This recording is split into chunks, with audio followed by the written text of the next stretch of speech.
Park खुलने से घर की जो मार्केट वैल्यू है वो बढ़ी, तो सरकार कहती है कि मेरे कुछ स्पेशल काम करने की वजह से आपकी इस प्रॉपर्टी की वैल्यू बढ़ी है, तो जितने से बढ़ी है उसका कुछ प्रतिशत जो है सरकार कहती है मुझे। लोग इन्वेस्ट करे तो हमारे देश में 60 के हिसाब से पैसा आ रहा था, अब 70 के हिसाब से पैसा आएगा। और एक्सपोर्ट कैसे बढ़ेगा? मॉनेटरी ट्रांजैक्शंस को रिकॉर्ड करते हैं, जो भी हमारा भारत देश भारतीय कंट्री के साथ ट्रांजैक्शंस करता है, लेकिन वो ट्रांजैक्शन यहाँ पे रिकॉर्ड करी जाती है जिससे हमारे देश की कोई भी एसेट्स और लायबिलिटीज इंपैक्ट नहीं होती।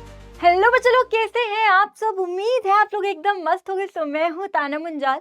मेरे प्यारे प्यारे बच्चों लोग, मेरे प्यारे बच्चों, आज का जो आपका लास्ट सेशन है ना, जो हमारी सीरीज चल रही है उसका सबसे आखिरी जो आपकी जो क्लास है, इसमें हम कौन कौन से चैप्टर्स जो है डिस्कस करने वाले हैं। आपके सामने ये 3 चैप्टर्स है ना। आज आपकी मैक्रो इकोनॉमिक्स भी हम खत्म करने वाले हैं। तीनों चैप्टर्स देख लीजिए, government budget, foreign exchange rate and balance of payment, ये 3 चैप्टर्स जो है आज की क्लास में करने वाले। अब ध्यान समझना, इन तीनों चैप्टर्स में कौन कौन से टॉपिक्स आप लोगों के लिए इंपॉर्टेंट है आपके CUET एग्जाम्स के लिए, है ना। जहां जहां से आपके MCQ के क्वेश्चंस आपके बन सकते हैं, वो सारे टॉपिक्स यहां पे करवाने वाली हूं। ढंग से ध्यान से सुनना, अब वो हर एक चीज बताई जाएगी कि बेटा ये टॉपिक इंपॉर्टेंट है, इस पर्टिकुलर टॉपिक से कैसा क्वेश्चन आपको देखने को मिल सकता है, किस टाइप का क्वेश्चन आपको देखने को मिल सकता है, या ये क्वेश्चन मतलब ये टॉपिक तो छोड़कर ही नहीं जाना, ये टॉपिक तो पक्का करके ही जाने हैं, है ना। तो सब कुछ आपको यहाँ पे जो है मैं आप लोगों को बताने वाली हूँ। आप आपका टाइम वेस्ट नहीं करते हैं, शुरू करते हैं। तीनों चैप्टर्स की हम यहाँ पे बात करेंगे, ठीक है। तो तीनों चैप्टर्स आज की क्लास में करेंगे, government budget, foreign exchange rate और बैलेंस ऑफ पेमेंट, ये 3 चैप्टर्स है। सबसे पहले गवर्नमेंट बजट की बात करते हैं। What is government budget? देखो भाई, एक सरकार बजट बनाती है, आपको भी पता है, फेब में जो है बजट आ जाता है, आपको पता होगा, है ना। तो सरकार बजट बनाती है ना, कि भाई इस साल मतलब जो आने वाला जो साल है उसमें सरकार कितना खर्चा करेगी और कहां कहां से पैसा उठाएगी, मतलब कहां कहां से पैसा आएगा सरकार के पास, और सरकार कितना खर्चा करेगी एक साल के अंदर ताकि देश में ग्रोथ आए, ताकि देश में डेवलपमेंट आए, है ना। तो अगर बात करी जाए, है ना, जैसे कि फेब 2025 में अब बजट आया, है ना। जो कौन से सेशन के लिए बजट आया? 1 अप्रैल 2025 से 31 मार्च 2026, है ना। तो बेसिकली बजट पहले बनाया जाता है, एडवांस में बनाया जाता है। अब आप कहीं ट्रिप पे जाते हो या कहीं पर भी जाते हो तो आप बजट बना के चलते ना, है ना, जाने से पहले कि भाई मेरा इतना बजट होगा, इतना मैं खर्चा करूंगी, है ना, वगैरह वगैरह, किस किस जगह में कितना खर्चा करूंगी। वैसे ही देश चलाना है तो सरकार भी एक बजट बनाती है कि कहां कहां से पैसा आएगा, कहां कहां जो है सरकार खर्चा करेगी एक साल के अंदर, यानी during an accounting year, period, जो मर्जी बोलो। अब ध्यान से समझना, it is a estimated statement, ये बहुत इंपॉर्टेंट है तुम्हारे लिए। जो आपका गवर्नमेंट बजट है वो एक एस्टिमेटेड स्टेटमेंट है, मतलब एक एस्टिमेट किया जाता है कि भाई मान लो एस्टिमेट किया गया कि इस साल जो है 100 करोड़ पे खर्चने देश पे, तो इसका मतलब ये नहीं कि ये डेडलाइन होगी 100 करोड़ मतलब 100 करोड़, थोड़ा बहुत ऊपर नीचे जो है हो सकता है। मान लो 90 करोड़ हो गए, 110 करोड़ खर्च हो गए वगैरह, थोड़ा बहुत ऊपर नीचे हो सकता है। It is not an actual statement, it is an estimated statement, जो आपको पता होना चाहिए। एक तो ये कीवर्ड आपको बहुत ज्यादा जरूरी है आपके लिए, है ना। अब एक चीज आपको ये भी पता होना चाहिए, अकाउंटिंग ईयर को ही हम फाइनेंशियल ईयर भी बोलते हैं, फिस्कल ईयर भी जो है बोलते हैं, एक ही बात है। इसको accounting year, financial year, fiscal year, सब एक ही बात है। अब ऑब्जेक्टिव्स क्या है गवर्नमेंट बजट के, इसको स्टार मार्क कर लीजिए। पेपर में यहां से कैसा क्वेश्चन आता है, जनरली होता क्या है, एग्जाम्पल दे दिया जाता है और पूछा जाता है कि बताओ which one of the following, मतलब इनमें से 4 ऑप्शन दे देंगे कि बताओ कौन सा यहाँ पे ऑब्जेक्टिव जो है गवर्नमेंट बजट का अप्लाई हो रहा है, ये कौन सा ऑब्जेक्टिव है गवर्नमेंट बजट का। 4 ऑप्शन दे दिए, आपको पता होना चाहिए कौन सा ऑब्जेक्टिव है, एग्जाम्पल देके पूछ रहे हैं। और सबसे ज्यादा अगर इंपॉर्टेंट की बात करूं, जहां से चांसेस रहते हैं आने के, एक तो ये वाला आपको आ सकता है, एक ये वाला पॉइंट आपसे पूछा जाता है जनरली, या फिर एक ये वाला पॉइंट जो है जनरली आपसे पूछा जाता है, ठीक है। तो ये 3 पॉइंट सबसे ज्यादा इंपॉर्टेंट रहते हैं ऑब्जेक्टिव्स ऑफ गवर्नमेंट बजट के। मैं थोड़ा थोड़ा आपको अच्छे से रिवाइज करा देती हूँ। सबसे पहले देखिए, high rate of GDP growth. देखो भाई, एक तो ये ऑब्जेक्टिव भी रहता है सरकार का, है ना, कि भाई बजट बनाते वक्त कि भाई देश में ग्रोथ लानी है, देश में जीडीपी बढ़ाना है, इसके लिए सरकार बहुत सारा खर्चा करती है, इन्वेस्टमेंट करती है, road, railway, dam, school, bridge, मतलब बहुत सारी इन्वेस्टमेंट करती है सरकार, देश के ऊपर बहुत सारा इन्वेस्ट करती है पैसा। क्यों इन्वेस्टमेंट करती है? ताकि ज्यादा देश में प्रोडक्शन हो, ज्यादा से ज्यादा देश में प्रोडक्शन होगी तो देश का जीडीपी बढ़ेगा, देश में ग्रोथ एंड डेवलपमेंट। तो इसके लिए सरकार बहुत सारा इन्वेस्टमेंट करती है ताकि प्रोडक्शन बढ़े, प्रोडक्शन बढ़ेगी तो जीडीपी बढ़ेगा, और जीडीपी बढ़ेगा तो देश में क्या आएगी, ग्रोथ आएगी। तो बजट बनाते वक्त सरकार ये ऑब्जेक्टिव दिमाग में रखती है कि इस साल मुझे क्या क्या करना है, मुझे देश का जीडीपी बढ़ाना है, यानी देश में ग्रोथ लानी है, इन्वेस्टमेंट करनी है, इंफ्रास्ट्रक्चर पे इन्वेस्टमेंट वगैरह करनी है, देश में प्रोडक्टिविटी बढ़ानी है ताकि देश का जीडीपी और ग्रोथ बढ़े। तो बजट बनाते वक्त कि भाई मेरा बजट 5,000 करोड़ का इस साल का, तो भाई बनाते वक्त 5,000 करोड़ सारे ऑब्जेक्टिव्स को ध्यान में रखे जाते हैं कि क्या क्या ऑब्जेक्टिव्स है, उसके बाद जो है बजट बनाया जाता है। Next, balance regional growth. एक ये भी ऑब्जेक्टिव रहता है सरकार का कि बैलेंस ग्रोथ लेके आना, कि सिर्फ शहरों की डेवलपमेंट नहीं करना, वो तो करना ही करना, प्लस गांवों की जो बैकवर्ड एरियाज उसकी भी डेवलपमेंट करना, ताकि जो एक बैलेंस ग्रोथ हो सके, अर्बन एरियाज और बैकवर्ड एरियाज, रूरल एरियाज दोनों में एक जो है बैलेंस ग्रोथ हो सके, है ना। इसके लिए सरकार जो है सेस को जो है एक्स्टेब्लिश करती है। What is cess? सेस की फुल फॉर्म देख लो, स्पेशल इकोनॉमिक जोन। इसके लिए सरकार बोलती है लोगों को कि अगर तुम अपनी इंडस्ट्रीज को बैकवर्ड एरियाज में खोलोगे तो हम तुम्हें कुछ स्पेशल बेनिफिट देंगे, जैसे कि रॉ मटेरियल तुम्हें सस्ते दाम पे, तुम्हारे टैक्स की छूट कर देंगे, है ना, बिजली में तुम्हें काफी छूट दे देंगे, लेबर तुम्हें सस्ते दाम पे प्रोवाइड कर देंगे, हम तुम्हें स्पेशल बेनिफिट देंगे ताकि तुम अपनी इंडस्ट्रीज को बैकवर्ड एरिया में खोलो, ताकि बैकवर्ड एरियाज क्या हो सके, डेवलप हो सके। तो ये कुछ ऑब्जेक्टिव्स है गवर्नमेंट बजट के, हम यहाँ पे बात करें। Next, reallocation of resources. बेटा रीएलोकेशन ऑफ रिसोर्सेज का मतलब है कि सरकार अपने रिसोर्सेज को इस तरीके से इस्तेमाल करे कि गवर्नमेंट के दोनों ऑब्जेक्टिव पूरे हो जाए, सरकार को प्रॉफिट भी मिल जाए और सरकार जो है सोशल वेलफेयर भी हो सके, मतलब देश का भी भला हो सके। यहाँ पे जनरली एग्जांपल्स पूछे जाते हैं, यहाँ से बहुत इंपॉर्टेंट टॉपिक है, वेरी इंपॉर्टेंट, स्टार मार्क कर लो। इस टॉपिक से जनरली एग्जांपल्स आते हैं और पूछा जाता है कि बताओ कौन सा पॉइंट है। जैसे कि एग्जाम्पल दे दिया गया, एग्जाम्पल देती हूँ, जैसे कि सरकार ने सिगरेट, अल्कोहल वगैरह पे, है ना, सिगरेट और अल्कोहल पर जो है सरकार ने जो है क्या कर दिया, टैक्स बढ़ा दिया। अब टैक्स बढ़ाने से होगा क्या, देखो सीधी सी बात है, अब टैक्स बढ़ाने से वो महंगा होगा, तो महंगा होगा तो कुछ लोग कम खरीदेंगे, तो इससे क्या होगा, सोशल वेलफेयर होगा, समाज का भला होगा। दूसरा, अब टैक्स बढ़ा दिया लेकिन कुछ लोग हैप्चुअल है, आदत है, लत है, नहीं छोड़ेंगे। अब नहीं छोड़ेंगे तो सरकार टैक्स की फॉर्म में, मतलब एक टैक्स बढ़ाना मतलब वो महंगा हो गया एक तरह से, तो सरकार के पास पैसा ज्यादा आएगा, है ना, तो सरकार वहां से क्या कमा पाएगी, प्रॉफिट भी कमा पाएगी। यानी रीएलोकेशन ऑफ रिसोर्सेज का मतलब है कि बेटा सरकार अपने रिसोर्सेज को इस तरीके से इस्तेमाल करे कि सरकार के दोनों फायदे हो जाए, सरकार को जो है समाज का भी भला हो जाए, सरकार अपना भी फायदा कर ले, साथ के साथ प्रॉफिट भी कमा ले, है ना। तो यहाँ से कोई ना कोई एग्जाम्पल उठा के दे दिया जाता है इस टॉपिक से रिलेटेड, ठीक है, और पूछा जाता है कि बताओ कौन सा ऑब्जेक्टिव है यहाँ पे गवर्नमेंट बजट का, तो अच्छे से करके जाएगा। नेक्स्ट है provision of public goods. Provision of public goods मतलब बजट बनाते वक्त सरकार ये भी कहती है कि भाई हमें पब्लिक गुड्स में भी, है ना, पब्लिक गुड्स यानी कि पब्लिक गुड्स का मतलब होता है डिफेंस गुड्स, उस पर भी खर्चा करना है। डिफेंस गुड्स जिससे देश की सुरक्षा करी जा सके, जैसे कि बम, बारूद, गोले, मिसाइलें, ये सारी चीजें सरकार को ये सारे खर्चे करने पड़ते हैं ताकि देश को प्रोटेक्ट किया जा सके किसी भी तरह के टेररिस्ट अटैक से, वॉर से, इन सबसे जो है देश को क्या किया जा सके, प्रोटेक्ट किया जा सके। ये फिफ्थ पॉइंट अच्छे से कर लेना, redistribution of income and wealth. एक ये भी ऑब्जेक्टिव है सरकार का कि देश में इक्वेलिटी लेके आना, समानता लेके आना, जो अमीर गरीब का फर्क है उसको क्या करना, कंट्रोल में लेके आना, है ना। इसके लिए सरकार क्या करती है, अमीरों पे ज्यादा टैक्स लगाती है, गरीबों पे कम टैक्स लगाती है। गरीबों को क्या प्रोवाइड करे, इसके लिए वो सब्सिडीज वगैरह प्रोवाइड करती है, free education, free health facilities, free housing, ये सारी चीजें भी प्रोवाइड करती है, फ्री का घर, है ना, मतलब ये झोपड़पट्टी वाले लोगों को ये सब देना, है ना, ताकि इनइक्वालिटी की प्रॉब्लम को रिमूव किया जा सके। पीडीएस, पब्लिक डिस्ट्रीब्यूशन सिस्टम को क्या करती है, स्ट्रेंथन करती है, बढ़ाती है ना, गरीब लोगों को राशन की फैसिलिटीज देती है, क्योंकि अमीर तो अमीर है, गरीब लोगों का स्टैंडर्ड बढ़े, उनको एटलीस्ट वो 2 वक्त की रोटी खा पाए, है ना, तो उनको पीडीएस की फैसिलिटीज वगैरह देती है।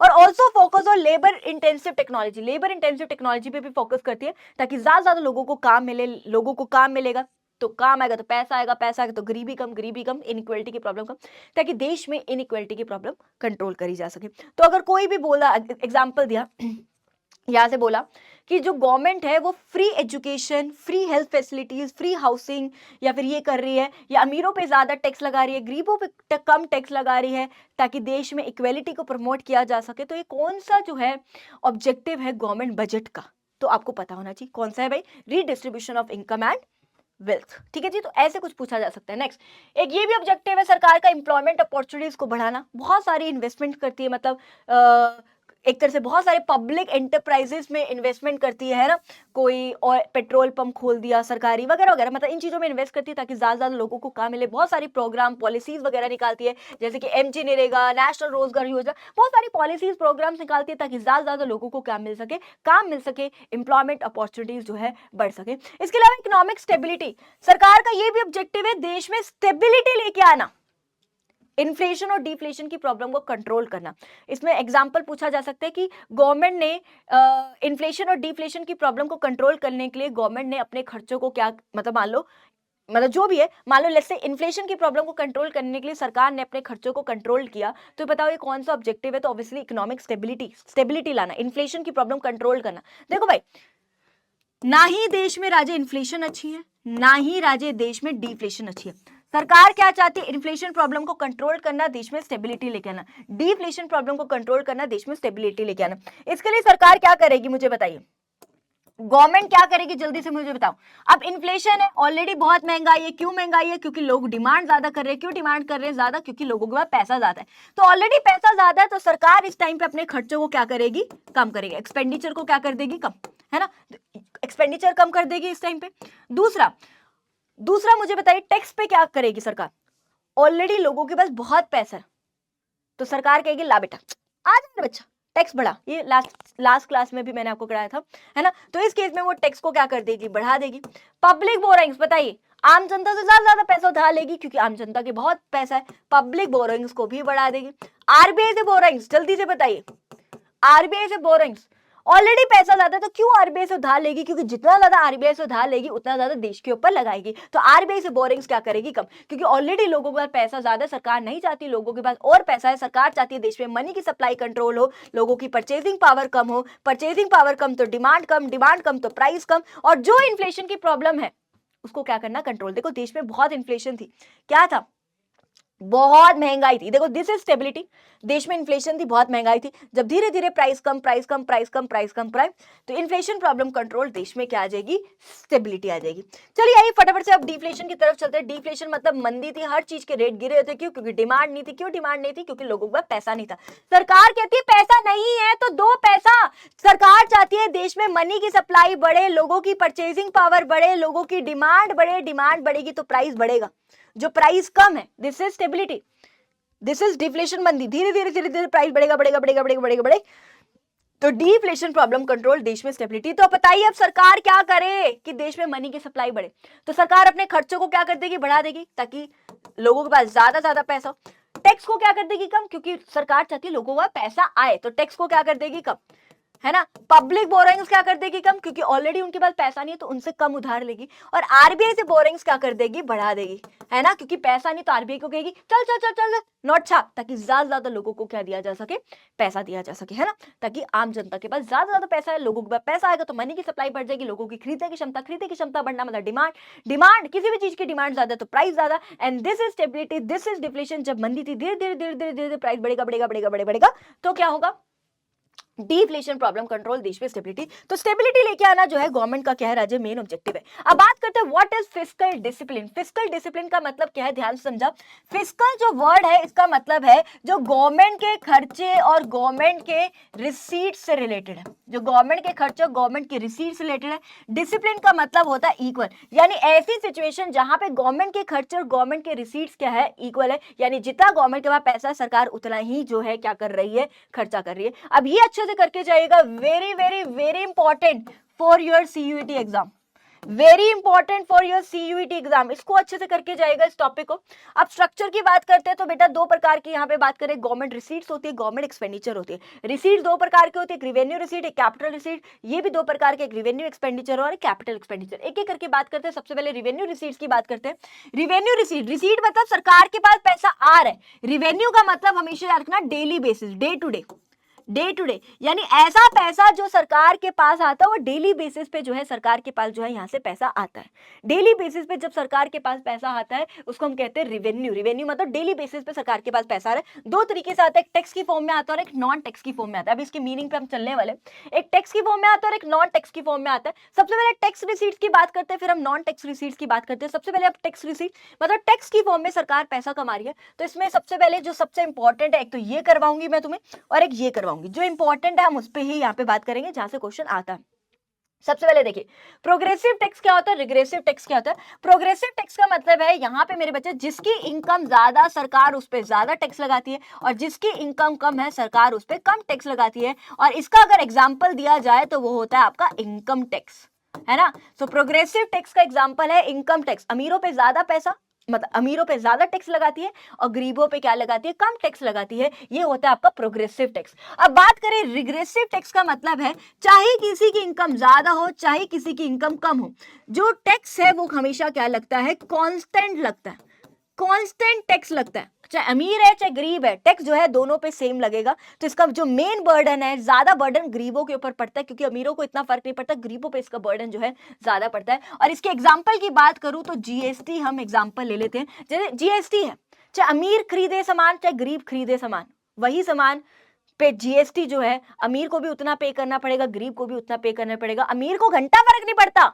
लेकिन गरीब के लिए वो बहुत बोझ है, बहुत बर्डन है उसके लिए, है ना, समझ रहे हो। तो ये इसका एग्जांपल है। अब बात करते हैं डायरेक्ट टैक्स क्या होता है और इनडायरेक्ट टैक्स क्या होता है, फटाफट से देख लीजिए। सो डायरेक्ट टैक्स का मतलब जनरली इसका एग्जांपल अगर बात करी तो जैसे इनकम टैक्स, इनडायरेक्ट टैक्स में क्या आ जाता है आपका जीएसटी, अच्छे से पढ़ लेना।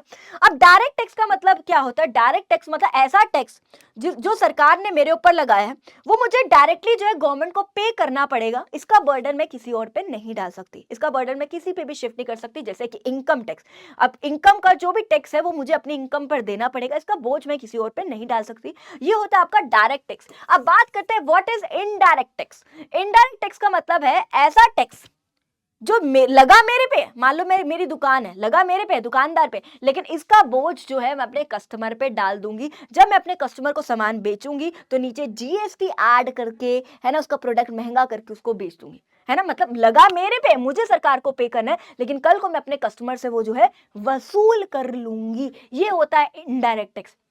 यानी यहाँ पे जो है बर्डन को आप शिफ्ट कर सकते हो from one person to another, यहाँ पे बर्डन को जो है शिफ्ट किया जा सकता है। तो याद रखिएगा ये इसका मीनिंग है। ये प्रोग्रेसिव टैक्स के अंदर आता है ना, इनकम टैक्स में प्रोग्रेसिव टैक्स के अंदर आता है। और ये आपका क्या है, रिग्रेसिव टैक्स के अंदर आता है, जो कि मैंने आपको पहले भी कराया, ये रिग्रेसिव टैक्स में आता है ना। जीएसटी, चाहे कोई भी इंसान सामान खरीद रहा है, चाहे अमीर बच्चा खरीद रहा है चाहे गरीब बच्चा खरीद रहा है सामान, जीएसटी दोनों के लिए सेम है ना, सीधी सी बात है, ठीक है। तो डायरेक्ट टैक्स इनडायरेक्ट टैक्स अच्छे से करके जाएगा। और इसके अलावा हम नॉन टैक्स रिसीट्स की यहाँ पे बात करते हैं। मतलब टैक्स के अलावा सरकार डेली बेसिस पे कहां से पैसा कमाती है, एक फीस वगैरह, जैसे बर्थ फी, डेथ फी, कोई रजिस्ट्रेशन फी, कोई कोर्ट फी, कोई आपने जमीन खरीदी है ना, उसको रजिस्टर किया, तो ये सरकारी फीस आपको पे करनी पड़ती है। तो सरकार के लिए डेली बेसिस की इनकम रहती है फाइन्स की फॉर्म में, है ना। चालान वगैरह जो कटते हैं, तुम्हारे स्पीड बढ़ गई है ना, स्पीड लिमिट ज्यादा थी, है ना, स्पीड लिमिट आपने क्रॉस कर दी, है ना, या फिर हेलमेट नहीं पहना, या लाइसेंस नहीं है तुम्हारे पास, या कोई भी ले लो, है ना, या सीट बेल्ट नहीं पहनी, तो जो चालान वगैरह करते हैं तो सरकार की डेली बेसिस पे इनकम होती रहती है। नेक्स्ट है एस्टीट। एस्टीट का मतलब क्या, ध्यान समझिए, ऐसी प्रॉपर्टी जिसका कोई लीगल हेयर नहीं है, कोई भी वारिस नहीं। लेट्स से एग्जांपल समझिए, मान लो एक घर है, एक प्रॉपर्टी, एक घर ले लेती हूँ, ये प्रॉपर्टी मेरे पापा की थी, मेरे पापा की डेथ होगी मान लो, तो वो प्रॉपर्टी किसके पास आई है, मेरे पास आई। मेरे पास कोई नहीं है, मैं अकेली हूँ इस खानदान में, मेरे पास कोई नहीं। अब मान लो मेरी भी डेथ होगी, तो ये जो घर है वो किसका हुआ, जिसका कोई नहीं, वो चीज किसकी होगी, सरकार की। सरकार इसको ऑक्शन पे डाल देगी, है ना, वहां पे उसको मोहर लगा के ऑक्शन पे लगा देगी और ऑक्शन पे देके वो पैसा निकाल लेगी। तो ये सरकार इस तरीके से भी जो है पैसा कमाती रहती है, ठीक है। नेक्स्ट है स्पेशल असेसमेंट। स्पेशल असेसमेंट का मतलब क्या होता है, कई बार क्या होता है, सरकार कुछ ऐसा काम करती है, जैसे एग्जाम्पल देखिए, लेट्स से ये मेरा घर है, इस घर की वैल्यू थी 1 करोड़ पे, इस घर की वैल्यू थी 1 करोड़, 1 करोड़ पे सरकार ने कोई स्पेशल काम किया, मेरे घर के सामने एक पार्क खुलवा दिया। अब पार्क खुलने से क्या हुआ कि इस घर की वैल्यू बढ़ गई, 1 करोड़ की जगह इस घर की वैल्यू होगी मान लो 3 करोड़ पे, या मान लो इस घर की वैल्यू होगी 5 करोड़ पे होगी। पार्क खुलने से इस घर की जो मार्केट वैल्यू है वो बढ़ गई। तो सरकार कहती है कि मेरे कुछ स्पेशल काम करने की वजह से आपकी इस प्रॉपर्टी की वैल्यू बढ़ी है, तो जितने से बढ़ी है उसका कुछ प्रतिशत जो है सरकार कहती है मुझे दो। तो इस तरीके से भी जो सरकार जो है पैसा कमाती है, उसका कुछ प्रतिशत जो है सरकार कहती है वो मुझे दो, क्योंकि मेरे कुछ स्पेशल काम करने की वजह से आपके घर की, आपकी प्रॉपर्टी की वैल्यू बढ़ी है। नेक्स्ट है इनकम फ्रॉम पब्लिक एंटरप्राइजेस। बहुत सारे पब्लिक एंटरप्राइजेस है, जैसे इंडियन ऑयल हो गया, इंडियन रेलवेज वगैरह, है ना, यहाँ से सरकार जो है डेली बेसिस पे पैसा कमाती है। ग्रांट, डोनेशन वगैरह, कई बार सरकार के पास डोनेशंस के फॉर्म में पैसा आता है बाहर के देश जो है हमारे देश में देते हैं। कोई नेचुरल कैलेमिटी आ गई तो है ना, इस टाइम पे जो है मान लो किसी बाहर की कंट्री वालों ने हमारे देश पे पैसा डोनेट किया वगैरह वगैरह, तो इस तरीके से सरकार जो है डेली बेसिस पे पैसा कमाती है। तो अगर बात करी जाए यहाँ पे जो पैसा आ रहा है, इतना सारा पैसा आया टैक्स नॉन टैक्स की फॉर्म में पैसा आया, क्या सरकार के ऊपर कोई कर्जा बढ़ा? नहीं, तो कोई भी लाइबिलिटी यहाँ पे क्रिएट नहीं हुई। इंपॉर्टेंट है, अच्छे से कर लेना। दूसरा, अब इतना पैसा आया, क्या सरकार को कुछ बेचना पड़ रहा है? नहीं। कोई एसेट में रिडक्शन आ रही है? नहीं। कुछ पूंजी बेचनी पड़ रही है? नहीं। तो do not cause any reduction in asset, यानी एसेट में भी कोई रिडक्शन यहाँ पे नहीं आती। प्लीज ये अच्छे से करके जाइएगा।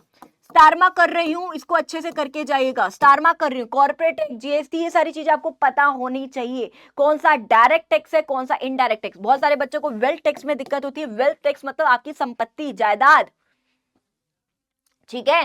तो मेरे पास कितने की संपत्ति है, मेरे पास कितने की जायदाद है, वो मैं ही अपनी पे करूंगी, मतलब ये डायरेक्ट टैक्स के अंदर आती है, ठीक है। This is direct tax. Capital gain tax क्या होता है? मान लो लेट्स से मेरे बच्चे, आपके पास कोई एक प्रॉपर्टी थी, ठीक है, प्रॉपर्टी थी, मान लो एक घर है, आपने एक घर खरीदा 10 लाख रुपए में। आज इस घर की वैल्यू मान लो होगी 15 लाख रुपए। आपने क्या कर दी, फटाफट से इसको बेच दिया। 5 लाख का आपने क्या कमाया, प्रॉफिट कमाया, ठीक है। तो जो आपने प्रॉफिट कमाया उस पर भी आपको सरकार को टैक्स पे करना पड़ता है, जिसको बोलते हैं कैपिटल गेन टैक्स, यानी जो आपको गेन हो रहा है, जो प्रॉफिट हो रहा है, उस पर भी आपको सरकार को जो है टैक्स पे करना पड़ता है। तो ये आपका डायरेक्ट टैक्स के अंदर आता है। किसमें आता है राजे? डायरेक्ट टैक्स के अंदर आता है। ये तो इनकम टैक्स आपको पता है डायरेक्ट टैक्स में, ये आपका सीजीएसटी, एसजीएसटी, ये आपका इनडायरेक्ट टैक्स के अंदर है। गिफ्ट टैक्स, मुझे कोई गिफ्ट मिला तो उस पर भी मुझे सरकार को टैक्स पे करना पड़ता है। आई गेस इसकी वैल्यू कितनी थी, 50,000 थी, जितना मुझे याद आ रहा है। कि अगर 50,000 से कम तक का गिफ्ट है तो नहीं पे करना पड़ेगा। अगर 50,000 से ज्यादा का आपके पास कोई वैल्यू का गिफ्ट है तो आपको उस पर जो है सरकार को पे करना पड़ता है। तो ये भी आपका क्या है, डायरेक्ट टैक्स है। अब एक चीज याद रखना, वेल्थ टैक्स और गिफ्ट टैक्स, इन दोनों को कंसीडर किया जाता है एज अ पेपर टैक्स।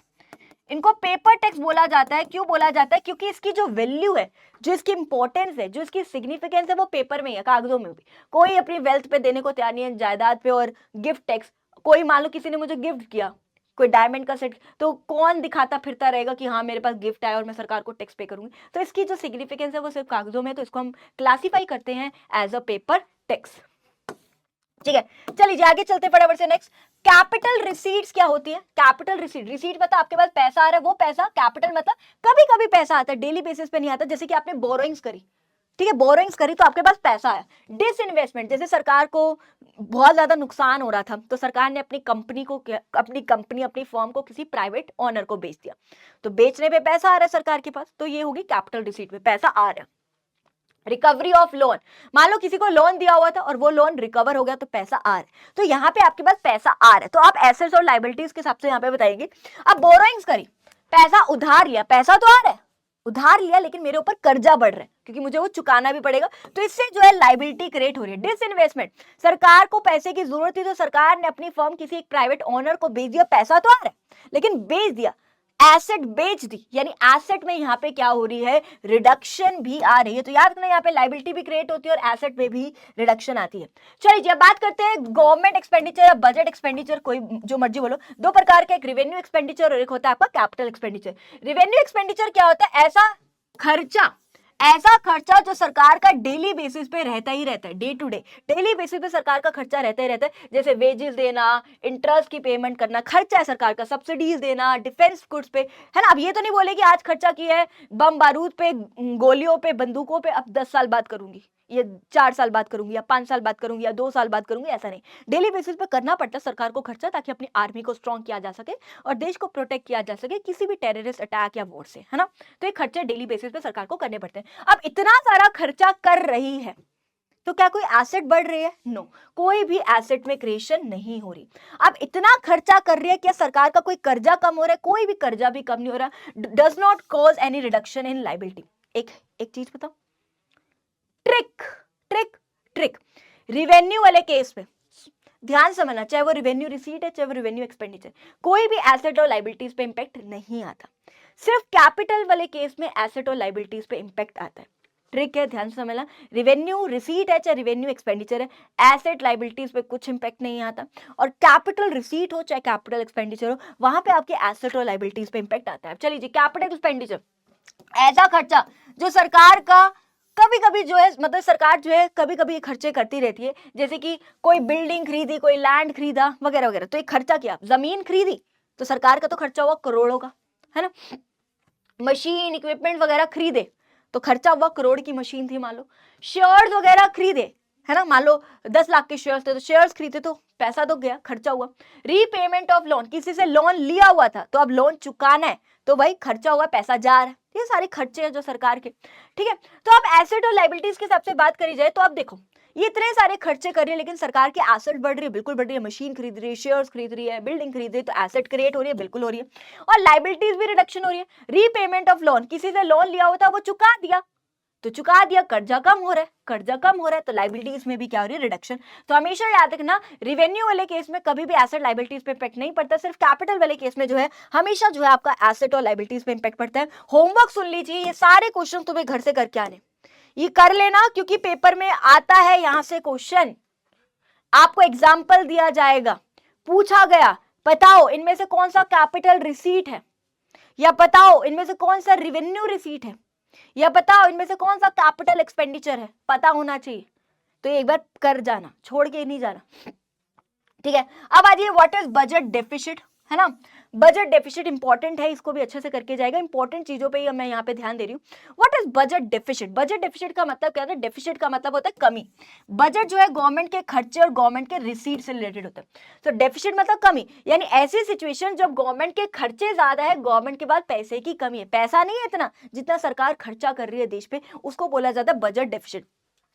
तीन प्रकार के डेफिसिट है, एक रिवेन्यू डेफिसिट, एक फिस्कल डेफिसिट और एक क्या है आपके लिए प्राइमरी डेफिसिट। सबसे पहले रिवेन्यू डेफिसिट की बात करते हैं। डेफिसिट का मतलब होता है कमी होना, डेफिसिट का मतलब क्या होता है राजे, कमी। सो रिवेन्यू डेफिसिट का मतलब है ऐसी सिचुएशन जब गवर्नमेंट के रिवेन्यू एक्सपेंडिचर ज्यादा है, गवर्नमेंट के डेली बेसिस के खर्चे ज्यादा है, डेली बेसिस का पैसा सरकार के पास क्या है, कम है। डेली बेसिस के खर्चे ज्यादा है, वेजेस की फॉर्म में, इंटरेस्ट की फॉर्म में, है ना, सब्सिडीज वगैरह की फॉर्म में खर्चे ज्यादा, और डेली बेसिस का टैक्स या नॉन टैक्स की फॉर्म में सरकार के पास पैसा क्या है, कम। इसको बोलते हैं रिवेन्यू डेफिसिट, जब गवर्नमेंट के रिवेन्यू एक्सपेंडिचर जो है ज्यादा है as compare to revenue receipt. Formula अच्छे से करके जाना, पता होना चाहिए रिवेन्यू डेफिसिट का फॉर्मूला क्या होता है, इसको अच्छे से करके जाइएगा, ठीक है। अब क्या क्या इंडिकेट करता है, ये क्या इंडिकेट कर रहा है ना, मैंने क्या बोला, रिवेन्यू एक्सपेंडिचर का मतलब रिवेन्यू डेफिसिट का मतलब क्या कि गवर्नमेंट के डेली बेसिस के खर्चे ज्यादा है और सरकार के पास पैसे की क्या है, कमी है, ये वाली सिचुएशन है। तो ये क्या शो कर रहा है, गवर्नमेंट की इनकैपेबिलिटी शो कर रहा है कि सरकार के पास इतना भी पैसा नहीं है कि वो अपने डेली बेसिस के रेगुलर एक्सपेंसेस यानी डेली बेसिस के खर्चे उठा सके। ये क्या शो कर रहा है कि गवर्नमेंट डिस सेविंग्स कर रही है, सेविंग्स मतलब पैसा बचाना, डिस सेविंग्स का मतलब पैसा उड़ाना, सरकार बहुत ज्यादा खर्चा कर रही है तो मतलब डिस सेविंग्स कर रही है, बहुत ज्यादा पैसा उड़ा रही है। ये एक वार्निंग सिग्नल है सरकार के लिए, या तो भाई अपने खर्चों को कंट्रोल करे या अपने रिसीट्स को बढ़ाए, ये वार्निंग सिग्नल है गवर्नमेंट के लिए। अब इसके लिए सरकार क्या इनिशिएटिव ले, है ना, रिवेन्यू डेफिसिट की प्रॉब्लम को करेक्ट करने के लिए सरकार ऐसा क्या करे, तो सरकार या तो बोरिंग्स करे, बोरिंग्स करेगी तो पैसा आएगा, पैसा आएगा तो रिसीट्स बढ़ेगी। दूसरा डिसइन्वेस्टमेंट करे, बेच दे, बेचने पे पैसा आएगा, पैसा आएगा, रिसीट्स बढ़ेगी। अपने वेस्टफुल खर्चों को क्या करे, कम करे, रिसीट्स को बढ़ाए, टैक्स की फॉर्म में टैक्स वगैरह बढ़ा दे, टैक्स वगैरह बढ़ा दे, या नॉन टैक्स की फॉर्म में अपनी रिसीट्स को बढ़ाए ताकि रिसीट्स जो है आपकी सरकार की जो है बढ़ जाए। तो ये कुछ हम यहाँ पे पॉइंट्स है जो अच्छे से कर लेना। चल जी, अब ध्यान समझिए, अब जो सबसे जरूरी है, एक तो फिस्कल डेफिसिट का फॉर्मूला अच्छे से करना, और याद रखना फिस्कल डेफिसिट को ही हम बोरोइंग्स कहते हैं, फिस्कल डेफिसिट को ही राजे याद रखना क्या बोला जाता है, बोरोइंग्स बोला जाता है। फिस्कल डेफिसिट का मतलब क्या होता है, ध्यान समझिए, बोरोइंग। सो फिस्कल डेफिसिट होता है, it is a difference between total expenditure minus का total receipts other than borrowing. Total expenditure में दोनों खर्चे आएंगे, रेवेन्यू और कैपिटल, टोटल रिसीट्स में भी दोनों रिसीट्स आएंगी, आपकी कैपिटल रिसीट भी आएगी और रेवेन्यू रिसीट भी आएगी। आपको याद है कैपिटल रिसीट्स में क्या क्या आते हैं मैडम, कैपिटल रिसीट्स में आपकी बोरोइंग्स आती है, डिसइन्वेस्टमेंट आती है, और क्या क्या आती है, रिकवरी ऑफ लोन, है ना, ये सारी चीजें आती है ना। कैपिटल रिसीट्स में ये है ना कि रिकवरी ऑफ लोन मतलब लोन दिया था वो पैसा आ गया आपके पास, है ना। तो कहने का मतलब है, याद रखना यहाँ पे बोरोइंग्स को छोड़कर जितनी भी है वो आ जाएगी। ठीक है, तो बचता ही आपका आंसर बोरिंग। तो बस इतना आपको याद रखना है, तो फॉर्मूला अच्छे से करके जाना है यहाँ पे। दूसरी चीज जो आपको सीयूटी के लिए इंपॉर्टेंट है, आपको पता होना चाहिए फिस्कल डेफिसिट का मतलब यहाँ पे क्या होता है, बोरोइंग्स होता है। क्या होता है राजा आपका यहाँ पे, बोरोइंग्स होता है। एक तो देख लो फिस्कल डेफिसिट में यहाँ पे बोरोइंग्स कहाँ से करती है सरकार, आरबीआई से करती है, बाहर की कंट्री से करती है, और आम जनता से भी कई बार सरकार जो है पैसा उधार ले लेती है। तो बोरोइंग्स किस किस तरीके से करती है ये हमने यहाँ पे क्या करी है, बात करी है। ठीक है जी, ये अच्छे से करके जाएगा। आगे जो है प्राइमरी डेफिसिट की बात करते हैं। प्राइमरी डेफिसिट होता क्या है, प्राइमरी डेफिसिट, प्राइमरी डेफिसिट होता क्या, it is a difference between fiscal deficit and interest payment. देखो भाई, जो भी सरकार पैसा उधार ले रही है, फिस्कल डेफिसिट का मतलब क्या होता है, बोरोइंग्स। जो भी सरकार पैसा उधार ले रही है इस साल, करंट ईयर की बोरोइंग्स है, आज की बात कर रही हूं, जो सरकार आज पैसा उधार ले रही है उसमें से माइनस कर दो इंटरेस्ट पेमेंट जो कि पास्ट ईयर किया। मतलब लेट्स से पिछले साल भी मैंने कोई ना कोई उधार लिया होगा, तो इस साल मुझे वो इंटरेस्ट चुकाना होगा, है ना। तो जो मैंने आज उधार लिया उसमें से मैं माइनस कर दूंगी, जो पिछले साल उधार लिया उसका जो भी ब्याज था वो माइनस करने के बाद जो बचा है वो मेरे लिए क्या है, प्राइमरी डेफिसिट। लेट्स से सरकार ने 10 करोड़ पे क्या किया, उधार लिया, जिसमें से 4 करोड़ पे अगर मैं बात करूं तो पिछले साल का जो भी उसने उधार लिया उसका इंटरेस्ट आज जो पे कर रही है, वो पे करने के बाद सरकार का जो 6 करोड़ है वो क्या होता है राजे, प्राइमरी डेफिसिट है। सो प्राइमरी डेफिसिट ये क्या है आपका, 6 करोड़ पे जो सरकार इस पैसे को खर्चेगी। तो ये क्या इंडिकेट करता है, ये वार्निंग सिग्नल है सरकार के लिए कि सरकार बहुत ज्यादा जो है खर्चे कर रही है ना। It is a warning signal for the government कि गवर्नमेंट बहुत ज्यादा वेस्टफुल खर्चे कर रही है, और इससे जो फिस्कल इनडिसिप्लिन की सिचुएशन आ रही है। फिस्कल इनडिसिप्लिन मतलब कि सरकार के खर्चे ज्यादा हैं और सरकार के पास पैसे की क्या है, कमी। फिस्कल डिसिप्लिन मतलब जब दोनों इक्वल हो, जितना पैसा सरकार उतना ही खर्चा कर रही है। फिस्कल इनडिसिप्लिन का मतलब कि सरकार के खर्चे ज्यादा हैं और सरकार के पास पैसे की क्या है, कमी, वो वाली सिचुएशन। ठीक है, अब एक ध्यान समझना, एक होता है zero primary deficit. What is zero primary deficit का मतलब क्या, ध्यान समझिए। लेट्स से सरकार ने 10 करोड़ पे उधार लिया और पिछले साल जितना भी उधार लिया उसका ब्याज आज पे करना है, मान लो वो 10 करोड़ ही था, तो आपका यहाँ पे प्राइमरी डेफिसिट कितना है, जीरो। तो जीरो प्राइमरी डेफिसिट क्या इंडिकेट करता है, जीरो प्राइमरी डेफिसिट ये इंडिकेट करता है कि जितना भी सरकार ने जो है पैसा उधार लिया वो क्यों लिया, ओनली इन ऑर्डर टू पे the interest of past year. जो पिछले साल का जो लोन लिया है उसका सिर्फ इंटरेस्ट पे करने के लिए जो है सरकार ने क्या किया, उधार लिया है। तो याद रखना, जीरो प्राइमरी डेफिसिट क्या इंडिकेट करता है कि गवर्नमेंट ने जो भी पैसा उधार लिया है वो सिर्फ पिछले साल के इंटरेस्ट पेमेंट करने के लिए जो है वो उधार लिया है। तो ये जो है जीरो प्राइमरी डेफिसिट क्या करता है मेरे बच्चे, आपका इंडिकेट करता है।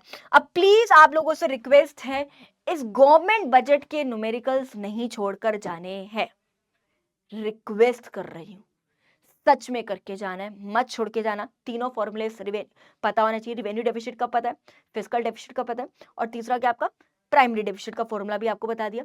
प्लीज क्वेश्चंस करके जाना, होमवर्क दे रही हूं, घर पे बैठ के तीनों क्वेश्चन, 2-3 क्वेश्चन है देख लीजिए। मतलब जनरली होता क्या है, छोटे छोटे क्वेश्चंस आएंगे, बहुत बड़े बड़े नहीं आते हैं क्वेश्चन, लेकिन क्वेश्चंस आते हैं, यहाँ से बन सकते हैं आपके। ठीक है, तो अच्छे से करके जाइएगा। मैं आपको, आप स्क्रीनशॉट लेना चाहो स्क्रीनशॉट ले सकते हो। तो ये कुछ क्वेश्चन है, इसको अच्छे से करके जाइएगा, छोड़ने के मत जाइएगा, ठीक है, छोड़कर मत जाएगा। अब मैं यहाँ पे सिर्फ इंपॉर्टेंट चीजें बताऊंगी कि बैलेंस बजट क्या होता है और अनबैलेंस बजट क्या होता है। मेरिट डिमेरिट्स की यहाँ पे बातें कर रही हूँ, मैं बहुत हाईली इंपॉर्टेंट बातों पे यहाँ पे ध्यान देना चाह रही हूँ, क्योंकि हमें थ्योरी नहीं लिखनी, हमें सिर्फ कंसेप्ट को रिवाइज करना है, जो आपके सीयूटी के लिए इंपॉर्टेंट है, जो आपके एमसीक्यूज के लिए इंपॉर्टेंट है। ठीक है, बैलेंस बजट क्या होता है, बैलेंस बजट का मतलब क्या है, ये वाली सिचुएशन कि गवर्नमेंट के पास जितना पैसा है सरकार उतना ही खर्चा कर रही है, उसको हम क्या कहते हैं, बैलेंस बजट। और अनबैलेंस बजट का मतलब है कि इसका मतलब ये है, यहां पे आइए, अनबैलेंस बजट का मतलब है कि गवर्नमेंट का जो खर्चा और गवर्नमेंट की रिसीट्स वो इक्वल नहीं है।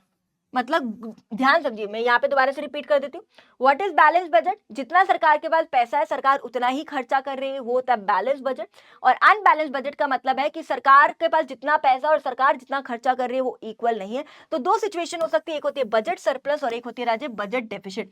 बजट सरप्लस का मतलब है, सरप्लस मतलब फायदा, यानी सरकार के पास पैसा ज्यादा है और सरकार खर्चे क्या कर रही है, कम कर रही है, इसको बोला जाता है बजट सरप्लस। और बजट डेफिसिट का मतलब क्या है कि सरकार के पास, या बजट रिसीट लिख देती हूं पहले तो मैं, और यहां लिख देती हूं बजट एक्सपेंडिचर।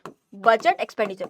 डेफिसिट का मतलब होता है कमी, डेफिसिट मतलब कमी, यानी सरकार खर्चे ज्यादा कर रही है और सरकार के पास पैसे की क्या है, कमी है। याद रखना, ये पता होना चाहिए। सरप्लस बजट क्या है और डेफिसिट बजट क्या है। सरप्लस मतलब फायदा, यानी सरकार के पास पैसा ज्यादा, खर्चे कम कर रही है, और डेफिसिट बजट का मतलब सरकार खर्चा ज्यादा कर रही है और सरकार के पास जो है पैसे की क्या है, कमी है। क्या है, पैसे की क्या है, कमी है। चलिए अब ये अच्छे से करके जाएगा। पब्लिक गुड्स क्या होते हैं? तो पब्लिक गुड्स यानी ऐसे गुड्स होते हैं जिसके दो कैरेक्टरिस्टिक्स क्या क्या होते हैं। सबसे पहले दीज आर नॉन राइवलरस, यानी आप इस पे लड़ झगड़ नहीं सकते, फाइट नहीं कर सकते, ये तेरा है मेरा। जैसे कि जो पार्क होते हैं जिसमें बेंचेस वगैरह लगे होते हैं, सरकारी बेंचेस लगे हुए हैं, तो वो सबके हैं भाई, कोई भी इस पे लड़ेगा नहीं कि मेरा है या तेरा है। जो पार्क है, सरकारी पार्क है, उस पर झूले लगे होते हैं, बच्चे ये नहीं ये मेरा है या तेरा है, नहीं, सबका इक्वल राइट है। तो कोई भी इस पे झगड़ेगा नहीं, सबका जो है इक्वल राइट है। नॉन एक्सक्लूसिव है। नॉन एक्सक्लूसिव मतलब not restricted to one person, सिर्फ एक पर्सन का नहीं है, सबका है, इक्वल राइट है। स्ट्रीट लाइट होगी आपकी, है ना, स्ट्रीट लाइट होगी, सबका है, इक्वल राइट है, कोई भी इस पे झगड़ नहीं सकता कि मेरी है या तेरी है, सरकारी है भाई, सबकी है। ठीक है, तो याद रखना दो कैरेक्टरिस्टिक, नॉन राइवलरस है और दूसरा नॉन एक्सक्लूसिव है। ठीक है, अब बात करते हैं how the budget deficit is financed by the government. कैसे जो है बजट डेफिसिट की प्रॉब्लम जो है सरकार ठीक कर सकती है। बजट डेफिसिट का मतलब है कि गवर्नमेंट के खर्चे ज्यादा है और गवर्नमेंट के पास पैसे की कमी है, ये वाली सिचुएशन। तो भाई सीधी सी बात है, कैसे करेगी सरकार? या तो भाई अपने रिसीट्स बढ़ाए या सरकार अपने खर्चे कम करे, तो है ना, या तो बोरोइंग्स कर ले सरकार, बोरोइंग्स करेगी तो पैसा आएगा, रिसीट्स बढ़ जाएंगी। दूसरा, अपने वेस्टफुल खर्चे को क्या करे, कम करे, डिसइन्वेस्टमेंट करते, बेच दे अपनी एसेट, तो पैसा आएगा, पैसा आएगा तो रिसीट्स बढ़ जाएंगी। सब्सिडीज वगैरह जो वेस्टफुल खर्चे हैं, सब्सिडीज वगैरह वो थोड़े खर्चे कम करे, टैक्स वगैरह को बढ़ा देंगे, टैक्स बढ़ा देंगे तो रिसीट्स बढ़ जाएगी। तो वही कहने का मतलब है, अगर ये सिचुएशन है तो सरकार अपने वेस्टफुल खर्चों को कम करे और अपनी रिसीट्स को क्या करे, बढ़ाए। ठीक है जी, तो ये राजा आपका चैप्टर है। अब फटाफट से देख लो, ये कुछ क्वेश्चंस दे रही हूं तुम्हें, ऐसे क्वेश्चंस आपको देखने को मिल सकते हैं, प्लीज करके जाइएगा। मतलब छोटे छोटे जो क्वेश्चंस रहते हैं वो करके जाना, कई बार आ जाते हैं एमसीक्यू में, आंसर दे दिया गया, बताओ कि क्या आएगा आंसर। ये जो छोटे छोटे लेवल के क्वेश्चंस है, स्क्रीनशॉट लेके घर पे बैठ के सॉल्व कर लेना इसको। ठीक है जी, सब कुछ बता रही हूँ, तुम्हें करना क्या है, किस तरीके से तुम्हें प्रैक्टिस करनी है, क्या क्या करना है। न्यूमेरिकल्स नहीं छोड़ के जाने, नहीं छोड़ के जाने, नहीं छोड़ के जाने, करके जाने हैं। एक न्यूमेरिकल आपके पेपर में गारंटीड आएगा, चाहे वो कहीं से भी आए, चाहे वो नेशनल इनकम से आए, चाहे एग्रीगेट डिमांड वाले से आए, है ना, चाहे यहाँ से आए, चाहे आपका इलास्टिसिटी ऑफ डिमांड, चाहे इलास्टिसिटी ऑफ सप्लाई, आएगा। मेरे को बताइए, गट फीलिंग आ रही है कि इंट्यूशन आ रही है कि आएगा। ठीक है, तो करके जाएगा। ठीक है, अभी कुछ आपको एमसीक्यूज यहाँ पे मिल जाएंगे, आपको ये सारे के सारे जो नोट्स है वो पीडब्ल्यू ऐप पे मिल जाएंगे। प्लीज एमसीक्यूज जितने भी हैं आपको वो करके आएगा, प्रैक्टिस करिए, जितनी हो सके प्रैक्टिस करिए, जितनी हो सके प्रैक्टिस करिए क्वेश्चंस की। तो ये देख रहे हो, इतने सारे क्वेश्चंस हैं तुम्हारे, इतने सारे, घर पर बैठ के सारे क्वेश्चंस की प्रैक्टिस करनी है। ठीक है जी, कर लेंगे हम। चलिए अब अगले चैप्टर पे बढ़ते हैं।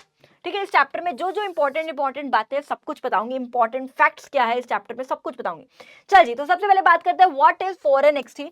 फॉरेन एक्सचेंज का मतलब क्या है, फॉरेन करेंसी। फॉरेन एक्सचेंज मतलब फॉरेन करेंसी, यानी कि ध्यान से समझिए, भारत की करेंसी के अलावा जितनी भी बाहर की कंट्री की करेंसीज है, जैसे कि डॉलर, पाउंड, यूरो, है ना, जितनी भी बाहर की कंट्री की करेंसीज होती है उसको हम क्या बोलते हैं, फॉरेन एक्सचेंज या फिर फॉरेन करेंसी, है ना, एक ही बात है। यानी भारत की करेंसी के अलावा जितनी भी बाहर की कंट्रीज की करेंसीज होती है। ठीक है, अब बात करते हैं what is foreign exchange rate. Foreign exchange rate, rate का मतलब होता है प्राइस, बेसिकली रेट का मतलब प्राइस, यानी किस रेट पर आप एक करेंसी को एक्सचेंज कर रहे हो फॉर दी अनदर करेंसी। ध्यान समझिए, मैंने बोला $1 मान लो 70 रुपए का, मैंने बोला एग्जाम्पल ले रही हूँ, अब शुरू मत हो जाना मैडम इतना नहीं है मैम इतना है, मैं सिर्फ एग्जांपल दे रही हूँ। $1 70 रुपए का है, यानी $1 को खरीदने के लिए आपको कितने रुपए देने पड़ेंगे, 70 रुपए। यानी एक करेंसी को एक्सचेंज करने के लिए, है ना, एक करेंसी को एक्सचेंज कर रहे हो फॉर दी अनदर करेंसी। देखो फॉरेन एक्सचेंज रेट क्या है, इट इज द रेट, एक ऐसा price at which one currency को एक्सचेंज किया जा रहा है for the another, one currency को एक्सचेंज किया जा रहा है फॉर द अनदर। यानी डॉलर आप खरीद रहे हो, दे क्या रहे हो, 70 रुपए दे रहे हो, यानी वन करेंसी को एक्सचेंज कर रहे हो फॉर दी अनदर करेंसी। ठीक है जी, चलिए, तो ये आपका क्या होता है फॉरेन एक्सचेंज रेट। अब 3 मेथड्स है अगर बात करी जाए रेट ऑफ एक्सचेंज की, एक होता है फिक्स एक्सचेंज रेट सिस्टम, एक होता है फ्लेक्सिबल एक्सचेंज रेट सिस्टम, और एक होता है राजा आपका मैनेज फ्लोटिंग। ध्यान समझना, फिक्स एक्सचेंज रेट सिस्टम क्या है, जहां पे जो रेट ऑफ एक्सचेंज है वो किसके द्वारा डिसाइड किया जाता है, गवर्नमेंट के द्वारा, कि $1.60 है या $1.70 है या $1.80 है, तो वो किसके द्वारा डिसाइड किया जाता है, गवर्नमेंट के द्वारा डिसाइड किया जाता है। इसका फायदा क्या है कि देश में स्टेबिलिटी रहती है, एकदम से फ्लक्चुएशंस नहीं आती, है ना। जो हमारी इकोनॉमी है वो बहुत ज्यादा एक्सटर्नल शॉक वगैरह, जो इकोनॉमिक क्राइसिस वगैरह है ना, वो नहीं होते, क्योंकि सरकार वो रेट डिसाइड करती है जो देश के लिए फायदा हो जिसका, है ना। तो एकदम से कह रहे अब $1 60 है तो वो 60 ही है, जब तक सरकार को नहीं लग रहा उसको चेंज करने की, सरकार उसको चेंज नहीं करेगी। ये क्या है, fix exchange rate which is fix by the government, जिससे देश में स्टेबिलिटी रहती है। नेक्स्ट फ्लेक्सिबल एक्सचेंज रेट क्या है, जहां पे जो रेट ऑफ एक्सचेंज है वो किसके बेसिस पे डिसाइड किया जाता है, on the basis of market forces of demand and supply. जहां पे डिमांड और सप्लाई इंटरसेक्ट करती है उसके बेसिस पे प्राइस को डिसाइड किया जाता है, कि यहाँ पे निकला मान लो $1.60, इसके बेसिस पे डिसाइड किया जाता है, ठीक है, किसके बेसिस पे, on the basis of market forces of demand and supply. फिर आगे चलते हैं मैनेज फ्लोटिंग, जो मैं अभी करवाऊंगी, थोड़ा सा पेशेंस रखिए। तो मैनेज फ्लोटिंग जनरली जो एक हाइब्रिड सिस्टम है, हाइब्रिड मतलब जिसमें दोनों के फीचर्स होते हैं, यानी यहाँ पे गवर्नमेंट का भी कंट्रोल रहता है और मार्केट फोर्सेस और डिमांड एंड सप्लाई का भी यहाँ पे कंट्रोल रहता है। तो एक बार फटाफट से फिक्स एक्सचेंज रेट सिस्टम पे आते हैं, जो किसके द्वारा डिसाइड किया जाता है, गवर्नमेंट के द्वारा डिसाइड किया जाता है। मेन ऑब्जेक्टिव क्या था, देश में क्या लेके आना, स्टेबिलिटी को मेंटेन करना। दो तरीके हैं इसके, एक gold standard system of exchange rate होता है, एक Brayton Wood system of exchange rate होता है, जिसको हम adjustable peg system of exchange rate भी बोलते हैं। हमारे सिलेबस में ये gold standard system of exchange rate क्या है, जहां पे जो फॉरेन करेंसी की जो वैल्यू है वो गोल्ड की फॉर्म में करी जाती है वैल्यू, है ना, कि मान लो $1 जो है is equal to 2 gram of gold. यहां पे एक करेंसी की जो वैल्यू है उसको गोल्ड की फॉर्म में जो है वैल्यू करी जाती है, कि $1 खरीदने के लिए मुझे 2 ग्राम ऑफ गोल्ड देना पड़ेगा। तो अगर दो डॉलर खरीदूंगी तो कितना देना पड़ेगा, 4 ग्राम ऑफ गोल्ड, सीधी सी बात है। तो यहाँ पे जो भी है, जो भी रेट ऑफ एक्सचेंज है, मतलब यहाँ पे जो एक करेंसी की जो वैल्यू किसमें मेजर करी जाती है, किसमें वैल्यू करते हैं हम, in terms of gold measure किया जाता है। Bretton Wood system of exchange rate, जिसको adjustable peg system of exchange rate क्या होता है, कि अब मान लो गवर्नमेंट ने निकाला कि $1 is equal to 2 gram of gold, मान लो ये, क्या इसमें कोई भी एडजस्टमेंट नहीं करी जा सकती, कर सकते हैं, but after taking permission from IMF से परमिशन लेने के बाद, इंटरनेशनल मॉनेटरी फंड, इससे परमिशन लेने के बाद इस रेट ऑफ एक्सचेंज में जो है थोड़ी बहुत अगर एडजस्टमेंट करें तो उसमें करी जा सकती है। तो एडजस्टेबल का मतलब है कि आप एक्सचेंज रेट में एडजस्टमेंट कर सकते हो, ठीक है, but after taking permission from IMF. इसको peg system of exchange rate भी बोलते हैं, फिक्स एक्सचेंज रेट ही होता है, वो एक ही बात है, ठीक है। चलिए आइए अब आगे चलते हैं, flexible exchange rate system, other name देख लो, इसी को पार रेट ऑफ एक्सचेंज, इसी को फ्री एक्सचेंज रेट, इसी को फ्लोटिंग एक्सचेंज रेट, और इसी को equilibrium rate of exchange. Please other names अच्छे से देख के जाएगा, आपको ऑलरेडी पता है यहाँ पे रेट ऑफ एक्सचेंज को कैसे डिसाइड किया जाता है, on the basis of market forces of demand and supply. जहां डिमांड सप्लाई कट कर जाएगी उसके बेसिस पे डिसाइड किया जाएगा कि $1 60 का है या 70 का है या 80 का है, जो भी है, ठीक है जी। अब फटाफट से एक बार पहले मैनेज फ्लोटिंग भी आपको करा देती हूँ, ठीक है। अब देखिए मैनेज फ्लोटिंग क्या होता है, जिसको आप डर्टी फ्लोटिंग भी कहते हो, ये एक तरह से hybrid system of exchange rate. Hybrid का मतलब क्या है, यहाँ पे दोनों के फीचर्स हैं, यानी यहाँ पे गवर्नमेंट का भी कंट्रोल रहता है और market forces of demand and supply, दोनों के फीचर, मतलब फिक्स एक्सचेंज रेट का भी फीचर है और फ्लेक्सिबल का। सबसे पहले क्या होता है राजे, सबसे पहले जो रेट ऑफ एक्सचेंज है वो किसके द्वारा डिसाइड किया जाता है, market forces of demand and supply के बेसिस पे। जहां डिमांड सप्लाई कट करेगी उसके बेसिस पे, मान लो निकल क्या है, $1 जो है मान लो 70 पे निकल गया, 70 पे निकल गया, मार्केट फोर्सेस और डिमांड एंड सप्लाई के बेसिस पे किया जा रहा है। लेकिन अगर गवर्नमेंट को या आरबीआई को ये लगता है कि ये जो रेट ऑफ एक्सचेंज है वो सही नहीं है, गवर्नमेंट और आरबीआई को लगता है जो रेट ऑफ एक्सचेंज होना चाहिए लगभग 60 के नियर होना चाहिए। सर गवर्नमेंट को और आरबीआई को लगता है, आरबीआई मतलब सेंट्रल बैंक जो है ना, उसको लगता है जो रेट ऑफ एक्सचेंज है वो इतना होना चाहिए। तो अब क्या करें, तो इस केस में राजे जो गवर्नमेंट और आरबीआई है इसके अंदर इंटरफेरेंस कर सकती है, इसके अंदर एडजस्टमेंट कर सकती है। अब ध्यान समझिए, इसके अंदर एडजस्टमेंट करी जा सकती है और इस रेट ऑफ एक्सचेंज को इसके क्लोजर वो लेके आ सकती है। मान लो लास्ट में वो लेके आई $1 जो है 62 जो है उन्होंने क्या कर दिया, फाइनल कर दिया। ये ऐसा क्यों करती है, ताकि देश को प्रोटेक्ट किया जा सके किसी भी तरीके के एक्सटर्नल शॉक या इकोनॉमिक क्राइसिस से, जो है देश को क्या किया जा सके, प्रोटेक्ट। मैं ध्यान समझिए, मैं सबसे पहले रिपीट कर रही हूँ, सबसे पहले तो रेट ऑफ एक्सचेंज जो है market forces of demand and supply के बेसिस पर डिसाइड किया जाता है। लेकिन अगर गवर्नमेंट या आरबीआई को लगता है कि ये रेट ऑफ एक्सचेंज सही नहीं है तो उसके अंदर इंटरफेरेंस कर सकती है, रूल्स रेगुलेशंस को ध्यान में रखते हुए उसके अंदर इंटरफेरेंस कर सकती है और इस रेट ऑफ एक्सचेंज को डिजायर्ड रेट ऑफ एक्सचेंज के क्लोजर कवर लेके आ सकती है ताकि देश को प्रोटेक्ट किया जा सके किसी भी तरीके के क्राइसिस से, है ना। लेकिन इसको हम डर्टी फ्लोटिंग क्यों बोलते हैं? इसको इसलिए बोला जाता है क्योंकि कई बार क्या होता है कि जो गवर्नमेंट है वो डर्टी गेम्स खेलती है, रूल्स रेगुलेशन तोड़ देती है ना, है ना। इस रेट ऑफ एक्सचेंज में बहुत ज्यादा छेड़छाड़, बहुत ज्यादा डर्टी गेम, बहुत ज्यादा रूल्स रेगुलेशन ब्रेक कर देती है, तो इसलिए हम इसको क्या बोलते हैं? डर्टी फ्लोटिंग भी बोलते हैं। तो ये आपका मैनेज फ्लोटिंग है। सबसे पहले मार्केट फोर्सेस और डिमांड एंड सप्लाई के बेसिस पे, और उसके बाद फिर गवर्नमेंट और आरबीआई ने इंटरफेरेंस भी करी, तो गवर्नमेंट का भी यहाँ पे कंट्रोल है, तो दोनों की यहाँ पे हमने बात करी। तो ये आपका मैनेज फ्लोटिंग है। तो it is a hybrid system of exchange rate, याद रखेगा। इसी को हम क्या बोलते हैं राजे? मैनेज फ्लोटिंग भी, सॉरी, इसी को राजे हम डर्टी फ्लोटिंग भी बोलते हैं, जो हमने यहाँ पे बात करी। यहाँ तक क्लियर है सबको? यहाँ तक क्लियर हो गया होगा। अब आइए फटाफट से जो अगला टॉपिक है वो है आपका एप्रिसिएशन ऑफ डोमेस्टिक करेंसी क्या होती है और डेप्रिसिएशन ऑफ डोमेस्टिक करेंसी क्या होती है। ध्यान से समझिए। What is appreciation of domestic currency? Appreciation का मतलब क्या होता है? फायदा होना, यानी हमारे देश की करेंसी को फायदा हो रहा है। हमारे देश की करेंसी को फायदा होने का मतलब क्या है कि मान लो पहले $1 जो है 60 का था, अब वही $1 जो है मान लो 50 का हो गया, है ना। देखो भाई, अब बच्चे कहेंगे मैम फायदा होना तो बढ़ना चाहिए ना। नहीं, देखो एक बात बताओ, $1 पहले 60 का था, वही $1 50 का, यानी हमें क्या फायदा हुआ? अगर आप देख रहे हो डॉलर की वैल्यू गिर गई, गिरावट आकी डॉलर की वैल्यू, है ना। यानी हमारे देश की करेंसी की वैल्यू यहाँ पे क्या हो रही है? इंक्रीज हो रही है in the international market. Dollar की वैल्यू गिर रही है, 60 से कितनी होगी? 50 होगी। यानी हमारे देश की करेंसी की वैल्यू की क्या हो रही है? बढ़ रही है एक इंटरनेशनल मार्केट में।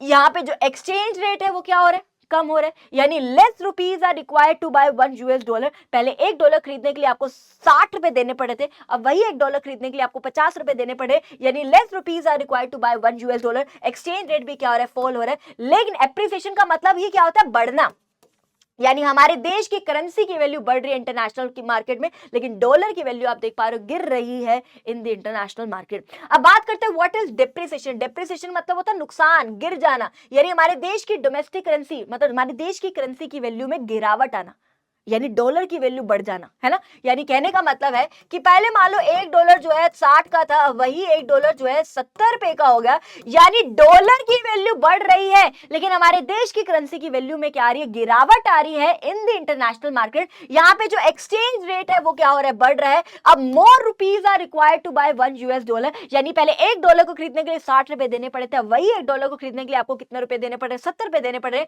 मोर rupees are required to buy $1। ये हमने यहाँ पे बात कर ली। अब इसके कॉजेस देखते हैं कि किस वजह से होती है। अब आप खुद बताओ, कोई भी चीज सस्ती कब होगी? कोई भी चीज सस्ती कब होगी? जब उसकी डिमांड क्या हो? कम हो, और उसकी सप्लाई क्या हो? ज्यादा। कोई भी चीज महंगी कब होगी? मैं महंगी तब होगी जब उसकी डिमांड ज्यादा और पीछे से उसकी सप्लाई क्या हो? कम हो। तो ये हमने यहाँ पे अच्छे से बात कर ली। अब इसी के साथ हम जो टॉपिक करने वाले हैं, डीवैल्यूएशन और डेप्रिसिएशन क्या होता है, इसमें एक डिफरेंस करेंगे। फिर सेम आपका रीवैल्यूएशन और एप्रिसिएशन क्या होता है, मैं एक करा दूंगी, दूसरा आप अपने आप कर लोगे। ध्यान समझिए। अब देखो डेप्रिसिएशन तो पड़ा हुआ है, डेप्रिसिएशन कौन सी है? डेप्रिसिएशन ऑफ डोमेस्टिक करेंसी की यहाँ पे बात कर रहे हैं। डीवैल्यूएशन ऑफ डोमेस्टिक करेंसी की यहाँ पे क्या करी जा रही है? बात करी जा रही है। चलिए सबसे पहले बात करते हैं what is depreciation of domestic currency. अभी पढ़ा ना, डेप्रिसिएशन मतलब गिर जाना, हमारे देश की करेंसी की वैल्यू में गिरावट आ जाना। यानी कहने का मतलब है कि पहले $1 60 का था, अब वही $1 जो है 70 रुपए का है, यानी कि डॉलर की वैल्यू बढ़ रही है, लेकिन हमारे देश की करेंसी की वैल्यू जो है गिर रही है एक इंटरनेशनल मार्केट में, और जो एक्सचेंज रेट है वो यहाँ पे क्या हो रहा है? बढ़ रहा है। More rupees are required to buy $1। लेकिन ये जो है ये एक नेचुरल प्रोसेस है, market forces of demand and supply के बेसिस पे होता है। सो ये market forces of demand and supply के बेसिस पे होता है, एक नेचुरल प्रोसेस है। डीवैल्यूएशन भी सेम है, गिर जाना का मतलब वही है कि $1 पहले 60 का था, अब वही $1 जो है 70 का हो गया, यानी डॉलर की वैल्यू बढ़ रही है, लेकिन हमारे देश की करेंसी की वैल्यू में क्या आ रही है? गिरावट आ रही है in the international market. Now more, अगर आप देख रहे हो एक्सचेंज रेट यहाँ पे क्या हो गया? बढ़ गया। More rupees are required to buy $1। पहले $1 खरीदने के लिए 60 रुपए देने पड़े थे, अब वही $1 खरीदने के लिए आपको 70 रुपए देने पड़ रहे, यानी more rupees are required to buy $1। लेकिन याद रखना ये एक नेचुरल प्रोसेस है, ये मार्केट फोर्सेस और डिमांड एंड सप्लाई के बेसिस पे है, ये गवर्नमेंट ने जानबूझ के किया। It is deliberately done by the government, ये गवर्नमेंट ने जानबूझ के किया। इस चीज को याद करना, ये फर्क है, इंपैक्ट सेम है। ये नेचुरल प्रोसेस है, मार्केट फोर्सेस और डिमांड एंड सप्लाई के बेसिस पर, ये गवर्नमेंट के द्वारा जानबूझ के किया गया। अब गवर्नमेंट के द्वारा किया गया है तो ये फिक्स एक्सचेंज रेट सिस्टम के अंडर आएगा। ये किसके द्वारा किया गया? ये नेचुरल प्रोसेस है, मार्केट फोर्सेस और डिमांड एंड सप्लाई के बेसिस, तो ये किसके अंडर आएगा? फ्लेक्सिबल एक्सचेंज रेट सिस्टम के अंडर आएगा। यहाँ पे जो मेन ऑब्जेक्टिव क्या है? दो ऑब्जेक्टिव रहते हैं, याद रखना, एफडीआईज को बढ़ाना और एक्सपोर्ट्स को बढ़ाना। देखो सीधी सी बात है, एफडीआईज मतलब होता है फॉरेन डायरेक्ट इन्वेस्टमेंट, यानी बाहर के लोग हमारे देश में पैसा क्या कर रहे हैं, इन्वेस्ट कर रहे हैं। पहले देखो क्या हो रहा था, पहले बाहर के लोग इन्वेस्ट करे तो हमारे देश में 60 के हिसाब से पैसा आ रहा था, अब 70 के हिसाब से पैसा आ रहेगा। और एक्सपोर्ट कैसे बढ़ेगा, ध्यान समझना। अब मैंने यहाँ पे क्या बात करी, डॉलर की वैल्यू बढ़ गई, हमारे देश की करेंसी की वैल्यू क्या होगी, गिर गई, यानी हमारे देश के प्रोडक्ट क्या हो गए, अब चीप हो गए, सस्ते हो गए। जब हमारे देश के प्रोडक्ट सस्ते होंगे तो बाहर के लोगों की डिमांड बढ़ जाएगी हमारे देश के प्रोडक्ट के लिए, अरे सस्ते हैं तो, है ना, तो हमसे ज्यादा खरीदेंगे, तो इस वजह से हमारे देश का क्या होगा, एक्सपोर्ट बढ़ेगा और हमारे देश में ज्यादा पैसा आएगा, है ना, सीधी सी बात है। तो इस तरीके से हमारे देश का जो है एक्सपोर्ट जो है बढ़ जाएगा। तो ये यहाँ पे बात करें, यहाँ पे भी सेम इंपैक्ट है ना, सेम इंपैक्ट है, बट एक नेचुरल प्रोसेस है, market forces of demand and supply के बेसिस पे। ये जानबूझ के गवर्नमेंट ने किया, क्यों किया, ताकि एफडीआईज को बढ़ाना और एक्सपोर्ट्स को बढ़ाने के लिए यहाँ पे गवर्नमेंट ने जानबूझ के किया। यहाँ पे भी सेम इंपैक्ट आता है ना, लेकिन एक नेचुरल प्रोसेस है, market forces of demand and supply के बेसिस पे हुआ है। अब यहाँ पे वही है, इससे होगा क्या, अब डीवैल्यूएशन गवर्नमेंट ने जानबूझ के किया है, तो कोई भी देश में एक्सटर्नल शॉक, इकोनॉमिक क्राइसिस यहाँ पे नहीं होंगे। ये नेचुरल प्रोसेस है, तो इस वजह से देश में जो है इकोनॉमिक क्राइसिस, एक्सटर्नल शॉक जो है देश को हो सकते हैं। अब यहाँ की बात करें, यहाँ पे गवर्नमेंट का इंपॉर्टेंट रोल है, मार्केट फोर्सेस और डिमांड एंड सप्लाई का यहाँ पे कोई भी रोल नहीं है। यहाँ पे मार्केट फोर्सेस और डिमांड एंड सप्लाई का मेन रोल है, गवर्नमेंट का यहाँ पे कोई भी रोल नहीं। और एक चीज जो आपको सबसे ज्यादा जरूरी है, अगर आपने अपनी कंट्री की, आपने अगर करेंसी की वैल्यू को डीवैल्यूएट कर लिया, अगर एक बार आपने उसको डीवैल्यूएट कर दिया, तो आप उसकी वैल्यू को दोबारा से नहीं बढ़ा सकते। अगर आपने एक बार उसकी वैल्यू को डीवैल्यूएट कर लिया, तो उसको दोबारा से नहीं बढ़ाया जा सकता, याद रखना, ठीक है जी, क्योंकि गवर्नमेंट ने जानबूझ के किया। अगर यहाँ पे डेप्रिसिएशन हुआ तो एप्रिसिएशन अपने आप हो सकता है, बिकॉज एक नेचुरल प्रोसेस है, जानबूझ के नहीं किया गया, एक नेचुरल प्रोसेस है। तो अगर डेप्रिसिएशन हुआ है तो एप्रिसिएशन भी अपने आप हो सकता है, लेकिन अगर आपने डीवैल्यूएट कर दिया तो उसको दोबारा से बढ़ाया नहीं जा सकता, इसकी वैल्यू को नहीं बढ़ाया जा सकता, क्योंकि जानबूझ के किया गया। ठीक है, अगर ये भी याद रखना, इंडिया ने कब डीवैल्यूएशन किया था, 1991 में, जब एलपीजी पॉलिसी आई थी ना, new economic policy, liberalisation, privatisation, globalisation, उस टाइम पे किया था। ठीक है, चलिए जी, अब बात करते हैं रीवैल्यूएशन और एप्रिसिएशन क्या होता है। सेम है, कुछ फर्क नहीं है। एप्रिसिएशन में क्या था, $1 पहले 60 का था, तो अब वही $1 जो है कितने का हो गया, मान लो 50 का, है ना, वही वाली बात है। सेम यहाँ पे भी सेम ही एग्जांपल। लेकिन एप्रिसिएशन में क्या था, अगर आप देख रहे हो हमारे देश की करेंसी की वैल्यू, अगर आप देख रहे हो डॉलर की वैल्यू गिर रही है 60 से 50, यानी हमारे देश की करेंसी की वैल्यू क्या हो रही है, एप्रिशिएट हो रही है, बढ़ रही है in the international market. Foreign exchange rate गिर रहा है, less rupees are required to buy $1। लेकिन ये नेचुरल प्रोसेस है, मार्केट फोर्सेस और डिमांड एंड सप्लाई के बेसिस पे है। सेम यहाँ पे भी है, रिवैल्यूएशन का मतलब भी सेम है, बढ़ जाना, लेकिन ये गवर्नमेंट ने जानबूझ के किया है ना, it is deliberately done by the government. ये भी फिक्स एक्सचेंज रेट सिस्टम के अंडर आता है, वो फ्लेक्सिबल एक्सचेंज रेट सिस्टम के अंडर आता है, याद रखना। यहाँ पे गवर्नमेंट का इंपॉर्टेंट रोल है, मार्केट फोर्सेस का कोई रोल नहीं है। यहाँ पे मार्केट फोर्सेस का इंपॉर्टेंट रोल है, गवर्नमेंट का कोई रोल नहीं है ना। तो यही सारी चीजें, तो वही सेम पॉइंट जो है ना, वही सेम रहेंगे, पॉइंट्स में कोई दिक्कत नहीं आएगी, बस आपको बस इतना पता होना चाहिए। ठीक है, चलिए आइए अब अगला जो टॉपिक है वो है फॉरेन एक्सचेंज मार्केट क्या होता है। What is foreign exchange market, foreign exchange का मतलब होता है फॉरेन करेंसी। मार्केट क्या होते हैं, मार्केट क्या होती है, एक ऐसी जगह जहां पे कुछ भी खरीदा बेचा जाता है। मार्केट इज अ प्लेस जहां पे कुछ भी खरीदते बेचते। अब यहाँ पे किस चीज को खरीदने बेचने की बात करी जा रही है, फॉरेन करेंसी को खरीदने की बात करी जा रही है। सो फॉरेन एक्सचेंज मार्केट एक ऐसी मार्केट जहां पे फॉरेन करेंसी को खरीदा और बेचा जाता है, जहां पे फॉरेन करेंसी को खरीदा बेचा जाता है, उसको हम क्या बोलते हैं राजे, फॉरेन एक्सचेंज मार्केट जो हम उसको बोलते हैं। अब बात करते हैं जो फॉरेन एक्सचेंज मार्केट है, वो दो प्रकार की मार्केट है इसके अंदर आती है। एक होती है राजा स्पॉट मार्केट, जिसको करंट मार्केट भी बोला जाता है, ठीक है, और एक होती है आपकी फॉरवर्ड मार्केट। एक क्या होती है आपकी forward market, there are two types of market, एक स्पॉट मार्केट या करंट मार्केट, दूसरी होती है आपकी फॉरवर्ड मार्केट। स्पॉट मार्केट क्या होती है, स्पॉट मार्केट का मतलब है ऐसी मार्केट जहां पे फॉरेन करेंसी को खरीदा जा रहा है, किस प्राइस पे, at the spot of time, यानी जो आज रेट चल रहा है उस रेट पे खरीद रहे।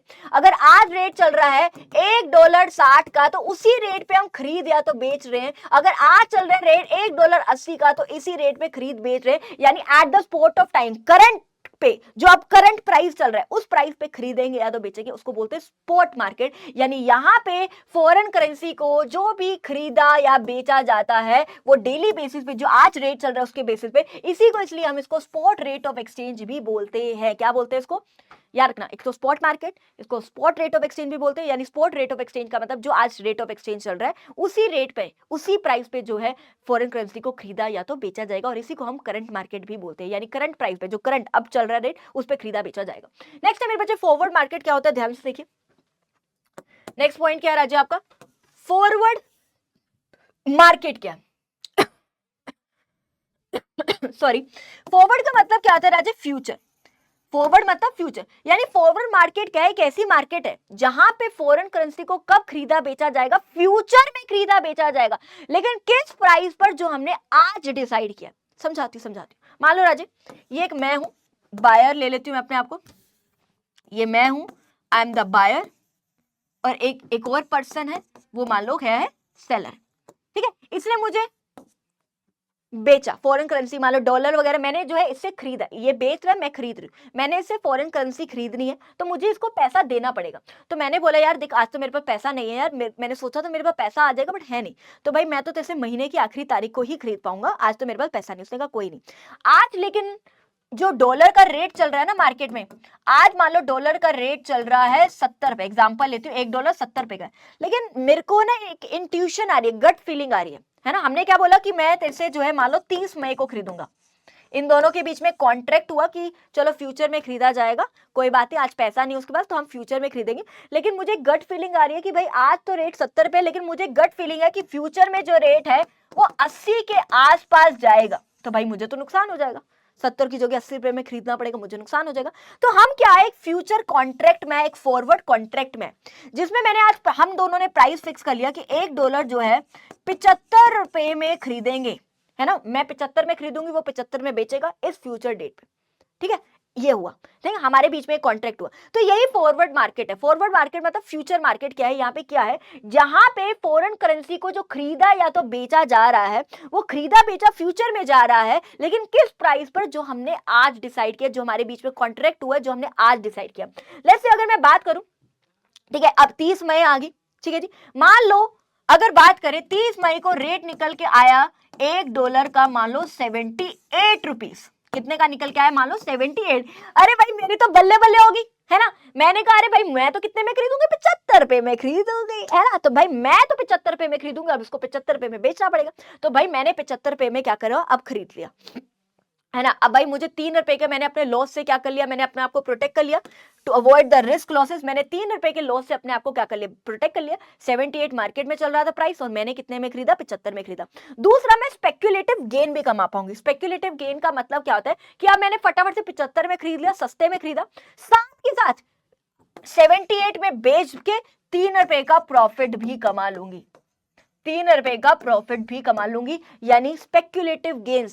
स्पेक्युलेटिव मतलब होता है सट्टा लगाना, ये लीगल होता है, इलीगल नहीं होता कि सस्ते में खरीदा, फटाफट से महंगा हुआ तो बेच दिया, और बाकी का जो है पैसा भी कमा लिया। यानी मैंने पहले तो अपने आप को लॉस से बचाया, रिस्क से बचाया, कि रेट 78 चल रहा था और मैंने 75 में खरीदा, है ना। तो पहले तो 3 रुपए का रिस्क से बचाया। दूसरा स्पेक्युलेटिव गेन कैसे हुआ कि अब फटाफट से 75 में खरीद के 78 में बेच के 3 रुपए का फायदा भी उठा लूंगी, है ना। तो ये हमने इसके फॉरवर्ड मार्केट में, है ना, फॉरवर्ड ट्रांजैक्शन में क्यों आते हैं, तो ये दो इसके क्या है, बेनिफिट्स है।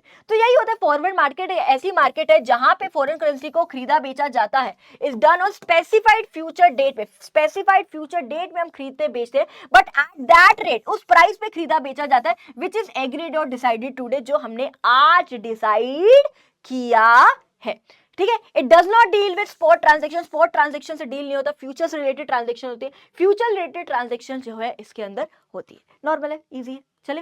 सो स्पॉट मार्केट क्या है और फॉरवर्ड मार्केट। स्पॉट मार्केट जो आज का रेट चल रहा है उस पर खरीदा बेचा जाएगा। फॉरवर्ड मार्केट क्या है, खरीदेंगे बेचेंगे फ्यूचर में, जो हमने आज डिसाइड किया ना डेट, उस फ्यूचर डेट पे खरीदेंगे, लेकिन किस प्राइस पर, जो हमने आज डिसाइड किया, ठीक है। चलिए जी, एम आई क्लियर। एक तो इसके जो है फंक्शन फटाफट से देख लीजिएगा कि क्या क्या फंक्शंस होते हैं फॉरेन एक्सचेंज मार्केट के। सबसे पहले ट्रांसफर फंक्शन होता है, बस पॉइंट आपको पता होना चाहिए। ट्रांसफर फंक्शन का मतलब है यहाँ पे परचेजिंग पावर को ट्रांसफर किया जा सकता है from one person to another. जैसे कि एग्जांपल लेते हैं, लेट्स से ये एक ए इंसान है, बी है, ये सी है। सबसे पहले ए ने मान लो अपने फॉरेन करेंसी बी को बेच दी, तो यानी परचेजिंग पावर किसके पास ट्रांसफर होगी, बी के पास। अब बी ने जो है फॉरेन करेंसी यानी डॉलर्स वगैरह मान लो सी को बेच दिया, तो परचेजिंग पावर किसके पास ट्रांसफर होगी, सी के पास। यानी परचेजिंग पावर को ट्रांसफर किया जा सकता है from one person to another. Next है क्रेडिट। क्रेडिट मतलब उधार, यानी अगर आपके पास पैसा नहीं है तो आप फॉरेन करेंसी को खरीद सकते हो उधार पर भी, with the use of bills of exchange. Bills of exchange का इस्तेमाल करके आप खरीद सकते हो। हेजिंग फंक्शन का मतलब यही है जो हमने फॉरवर्ड मार्केट पढ़ा ना, इसी को हम हेजिंग फंक्शन बोलते हैं। तो दो फायदे आपको पता है कि आप एक तो रिस्क से अपने आप को बचा सकते हो, दूसरा स्पेक्युलेटिव नेगेटिव गेन भी कमा सकते हो। बस आपको पॉइंट ध्यान रखने, इतना डिटेल में नहीं जाना। तो याद क्या क्या फंक्शन है, ट्रांसफर फंक्शन, क्रेडिट फंक्शन और हेजिंग फंक्शन, ये अच्छे से जो है कर लीजिएगा। ठीक है, अब जितने भी एमसीक्यूज हैं ये आपको होमवर्क दिए जा रहे हैं, जितने भी आपको देख पा रहे हो कितने सारे एमसीक्यूज है, कितने सारे कितने सारे कितने सारे कितने सारे कितने सारे, है ना। मजा आ जाएगा तुम्हें, घर पे प्रैक्टिस करो बस। बहुत सारे एमसीक्यूज लाई हूं तुम्हारे लिए, प्लीज घर पे प्रैक्टिस कर लो, जितने हो सके एमसीक्यूज दीजिए, जितना जितना जितना जितना तुम कर पाओ बस दो, करो, मेहनत कर लो भाई। लास्ट के गिनती के कुछ दिन बचे हैं तुम्हारे पास, सिर्फ गिनती के कुछ दिन बचे हैं। इस टाइम पे टाइम पास मत करो, इस टाइम पर मस्ती मत करो, सीरियस हो जाइए और जितनी हो सके प्रैक्टिस करिए, जितना हो सके मॉक टेस्ट दीजिए, जितने हो सके क्वेश्चन सॉल्व करिए। और ये क्वेश्चन तुम्हारे लिए लाए गए हैं, तुम सॉल्व करो उसको घर पे बैठकर, ठीक है। चलिए जी, अब आगे जो आपका लास्ट चैप्टर है वो आपका है बैलेंस ऑफ पेमेंट का, जो है राजे आप लोगों का चैप्टर है। फटाफट से देखते हैं बैलेंस ऑफ पेमेंट क्या होता है। सो बैलेंस ऑफ पेमेंट क्या होती है राजे, एक स्टेटमेंट है, इट इज अ स्टेटमेंट, है ना। यहां पे आपका एक डेबिट साइड होता है, डेबिट साइड का मतलब होता है आउटफ्लो, ठीक है। थोड़ा सा मैं खुला खुला बना देती हूँ अरे भाई पेन देवता, यहाँ पे थोड़ा सा खुला खुला बनाते हैं। बैलेंस ऑफ पेमेंट एक स्टेटमेंट है, एक तरफ होता है डेबिट साइड और एक तरफ होता है क्रेडिट साइड। डेबिट का मतलब होता है आउटफ्लो, ठीक है, और क्रेडिट का मतलब होता है इनफ्लो, ठीक है जी। क्रेडिट का मतलब क्या होता है, इनफ्लो। देखो, आउटफ्लो का मतलब है अगर हमारे देश से पैसा जा रहा है तो हम यहां लिखते हैं, अगर देश में पैसा आ रहा है तो यहां लिखते हैं। इंपॉर्टेंट है आपके लिए, very important for your CUET exam. आपको पूछा जा सकता है, कोई भी एग्जाम्पल दे दी गई और पूछा जाएगा कि बताओ इसको कहां रिकॉर्ड करेंगे, डेबिट साइड या credit side of capital account या फिर करंट अकाउंट, कहां किया जाएगा पता होना चाहिए। बहुत इंपॉर्टेंट है बैलेंस ऑफ पेमेंट। यहां से आपको एमसीक्यू का क्वेश्चन डेफिनेटली देखने को मिल सकता है और काफी सारे एमसीक्यूज आप लोगों के लिए लेके आई हूं, जरूर कर लीजिएगा प्लीज, ठीक है। तो चलिए जी, तो बैलेंस ऑफ पेमेंट का एक ऐसी स्टेटमेंट है, किस चीज की स्टेटमेंट, जिसमें जो भी हमारा भारत देश बाहर की कंट्री के साथ जो भी मॉनेटरी ट्रांजैक्शंस करता है, यानी जो भी मनी की फॉर्म में ट्रांजैक्शंस होती है वो हम यहाँ पे रिकॉर्ड करते हैं। अगर देश में पैसा आ रहा है तो हम उसको कहाँ रिकॉर्ड करेंगे, यहाँ पे रिकॉर्ड कर देंगे। अगर देश से पैसा जा रहा है तो हम उसको कहाँ रिकॉर्ड कर देंगे, यहाँ पे। इनफ्लो को हम एज अ पॉजिटिव आइटम बोलते हैं और आउटफ्लो को हम एज अ नेगेटिव आइटम बोलते हैं, क्योंकि पैसा आना इज पॉजिटिव, पैसा जाना इज नेगेटिव, ठीक है जी। यहाँ पे आपको लास्ट में ये बना देते हो, ठीक है। तो ये क्या है, balance of payment. So balance of payment का एक स्टेटमेंट है ना। किस चीज की स्टेटमेंट है, जो भी हमारा भारत देश बाहर की कंट्री के साथ जो भी मॉनेटरी ट्रांजैक्शंस कर रहा है वो यहाँ पे हम रिकॉर्ड करते हैं। अब बात करते हैं क्या क्या ट्रांजैक्शन को यहाँ पे रिकॉर्ड किया जाता है। सबसे पहले बात करते हैं एक्सपोर्ट इंपोर्ट्स ऑफ गुड्स। अगर मान लो एक्सपोर्ट किया, बेचा, तो देश में पैसा आएगा, आएगा यानी इनफ्लो, इनफ्लो को कहाँ लिख देंगे, यहाँ पे। इंपोर्ट किया, खरीदा गुड्स को, तो देश से पैसा जाएगा, जाएगा यानी आउटफ्लो, आउटफ्लो को कहां कर देंगे, यहाँ पे। तो आइटम देख लो क्या क्या आती है। एक तो गुड्स को आप विजिबल आइटम बोलते हो। सर्विसेज, सर्विसेज दो प्रकार की सर्विसेज होती है, एक होती है फैक्टर सर्विसेज, एक होती है नॉन फैक्टर सर्विसेज। एक बार देख लीजिए फटाफट से। सर्विसेज आपकी राज्य दो प्रकार की होती है, एक फैक्टर सर्विसेज, एक non factor services. Factor services जैसे कि लैंड, लेबर, कैपिटल, एंटरप्रेन्योर, है ना, इसके बदले में, है ना। और नॉन फैक्टर सर्विसेज जैसे कि शिपिंग, बैंकिंग, इंश्योरेंस, ये सर्विसेज जो है नॉन फैक्टर सर्विसेज रहती है। याद रखना, फैक्टर सर्विसेज कौन सी होती है और नॉन फैक्टर सर्विसेज जो है आपकी कौन सी होती है। अगर आपने सर्विसेज दी, एक्सपोर्ट करना मतलब आपने सर्विसेज दी, तो देश में पैसा आएगा, आएगा यानी इनफ्लो, इनफ्लो को कहां डाल देंगे, यहाँ पे। अगर सर्विसेज ली, इंपोर्ट करी, सर्विसेज ली, तो देश से पैसा जा रहा है यानी आउटफ्लो, आउटफ्लो को कहां लिख देंगे, यहाँ पे। तो बस आपको क्या ध्यान रखना है राजे, अगर देश में पैसा आ रहा है तो यहाँ पे रिकॉर्ड किया जाता है, देश से पैसा जा रहा है तो डेबिट साइड में जो हम इसको रिकॉर्ड करते हैं। सर्विसेज को आप एक इनविजिबल आइटम बोल लेते हो, क्या बोलते हैं, इनविजिबल आइटम। नेक्स्ट है यूनिलेटरल ट्रांसफर या करंट ट्रांसफर भी इसको बोला जाता है। ट्रांसफर पेमेंट्स एक ही बात है। जैसे कि यूनिलेटरल ट्रांसफर फ्रॉम अब्रॉड का मतलब क्या है कि मान लो इसके एग्जांपल जैसे डोनेशन, स्कॉलरशिप, गिफ्ट, ये सारी यूनिलेटरल ट्रांसफर है। यूनिलेटरल मतलब वन साइडेड ट्रांसफर, है ना, एक तरफा ट्रांसफर। जैसे कि डोनेशन की फॉर्म में बाहर की कंट्री से देश में पैसा आ रहा है यानी इनफ्लो, इनफ्लो को कहां लिख देंगे, यहाँ पे। अगर हमने बाहर की कंट्री में डोनेशन करी, स्कॉलरशिप दी, गिफ्ट की फॉर्म में, तो हमारे देश से पैसा जा रहा है यानी आउटफ्लो, आउटफ्लो को कहां लिख देंगे, यहाँ लिख देंगे। ये भी जो है आपकी क्या होती है राजे, इनविजिबल आइटम्स होती है। नेक्स्ट है sale and purchase of real asset, physical asset या फिर क्या क्या होते हैं, प्लांट, मशीन वगैरह वगैरह। अगर आपने सेल किया, बेचा, तो पैसा आएगा, आएगा यानी इनफ्लो। अगर बाहर की कंट्री से परचेज करी कोई भी मशीन वगैरह वगैरह, है ना, बिल्डिंग वगैरह परचेज करी तो देश से पैसा गया, गया यानी आउटफ्लो, आउटफ्लो को यहाँ। दूसरा है sale and purchase of financial asset. कौन कौन सी होती है financial asset? Shares, debentures, bond, ये होती है फाइनेंशियल एसेट। अगर बेच रहे हैं तो पैसा आएगा, आएगा यानी इनफ्लो। अगर खरीद रहे हैं इनको तो पैसा जाएगा, जाएगा यानी आउटफ्लो, तो यहाँ पे लिख देंगे। Am I clear? यहाँ तक क्लियर है? नॉर्मल। तो याद रखना बैलेंस ऑफ पेमेंट एक स्टेटमेंट है, यहाँ डेबिट साइड या क्रेडिट साइड। डेबिट मतलब आउटफ्लो, क्रेडिट मतलब इनफ्लो। जो पैसा आता है वो यहाँ पे दे से पैसा जाता है। तो यहाँ पे कौन कौन से आइटम्स, कौन कौन सी ट्रांजेक्शन इंक्लूड करी जाती है जो हमने यहाँ पे बात करी। अब हमने यहाँ पे बीओपी अकाउंट मैंने आपको समझा दिया। इस साइड डेबिट साइड की टोटलिंग होती है और इस साइड क्रेडिट साइड की टोटलिंग होती है। अगर आपका इक्वल है यानी जितना अगर देश में पैसा आ रहा है तो यहाँ पे, देश से पैसा जा रहा है तो यहाँ पे। अगर जितना देश में पैसा आ रहा है और उतना ही देश से पैसा जा रहा है तो इसको हम बोलते हैं बैलेंस बीओपी की सिचुएशन। क्या बोला जाता है? बैलेंस बीओपी की सिचुएशन। अगर ये वाली सिचुएशन है कि देश में पैसा कम आ रहा है और देश से ज्यादा जा रहा है यानी नुकसान, यानी इसको हम क्या बोलते हैं? डेफिसिट बीओपी की सिचुएशन।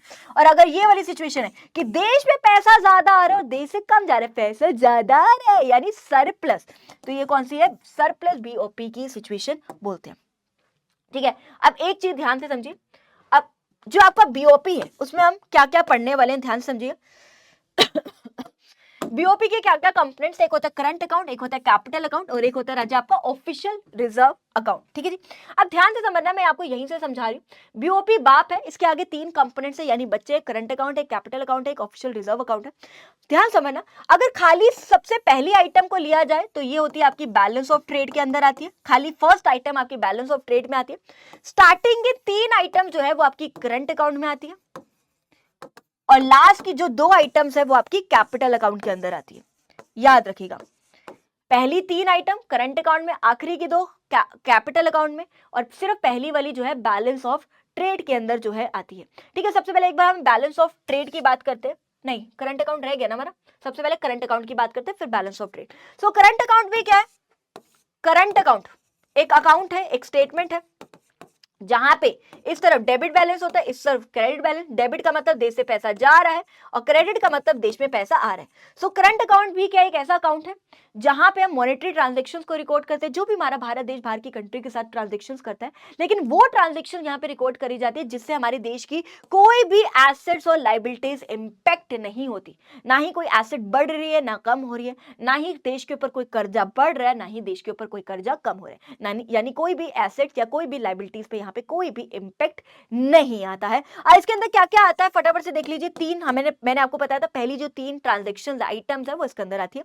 सबसे पहले एक्सपोर्ट इंपोर्ट्स ऑफ गुड्स, यानी एक्सपोर्ट किया, बेचा तो पैसा आ रहा है यानी इनफ्लो, इनफ्लो को यहां कर देंगे। अगर इंपोर्ट किया, खरीदा सामान बाहर की कंट्री, तो देश से पैसा गया, गया यानी आउटफ्लो, आउटफ्लो को यहां कर देंगे। ठीक है, तो पहली तीन आइटम्स इसके अंदर आ जाएगी। तो जो पैसा आएगा वो यहां, पैसा जाएगा तो यहां पे हम आ जाएगा। ठीक है, उसके बाद सेम देख लो करंट अकाउंट, फटाफट से देख लीजिए। ये आपका करंट अकाउंट है, this is your current account. तीन सिचुएशंस क्या क्या हो सकती है फटाफट से देख लीजिए। मैंने अभी तक क्या बताया? पैसा आ रहा है तो यहां, पैसा जा रहा है तो यहां पे। अगर आपका डेबिट का बैलेंस और क्रेडिट का बैलेंस मतलब टोटलिंग ऑफ टोटलिंग है ना, इक्वल आ रही है, मतलब जितना पैसा देश में आ रहा है उतना पैसा देश से जा रहा है, तो इसको हम बोलते हैं बैलेंस करंट अकाउंट की सिचुएशन। क्या बोलते हैं? Balance current account. लेकिन अगर ये वाली सिचुएशन है कि देश में पैसा ज्यादा आ रहा है और देश से कम जा रहा है, पैसा ज्यादा आ रहा है यानी फायदा, यानी इसको बोलते हैं सरप्लस करंट अकाउंट की सिचुएशन।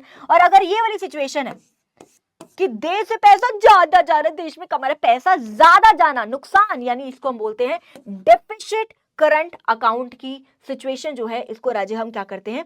बोल लेते हैं। अब आई बैलेंस ऑफ ट्रेड क्या होता है आपको पहले बताया। सो बैलेंस ऑफ ट्रेड भी एक अकाउंट है। इस साइड आपका डेबिट बैलेंस, इस साइड क्रेडिट बैलेंस। डेबिट मतलब देश से पैसा जा रहा है, क्रेडिट मतलब देश में पैसा आ रहा है। ठीक है, इसको पॉजिटिव आइटम, इसको नेगेटिव। जो पहली वाली ट्रांजेक्शन होती है वो आपकी बैलेंस ऑफ ट्रेड में आती है, यानी एक्सपोर्ट और इंपोर्ट्स ऑफ गुड्स, है ना। सो बैलेंस ऑफ ट्रेड का it is a difference between export of goods and imports of goods, जो आपकी विजिबल आइटम है। तो फॉर्मूला क्या होता है बैलेंस ऑफ ट्रेड का? एक्सपोर्ट माइनस का इंपोर्ट, ये आपका क्या होता है? Balance of trade. ठीक है, ये डेबिट बैलेंस, क्रेडिट बैलेंस फटाफट से देख लीजिए। इस साइड डेबिट अकाउंट, इस साइड क्रेडिट अकाउंट। अगर दोनों इक्वल है, अगर देखो एक्सपोर्ट को कहां लिखेंगे?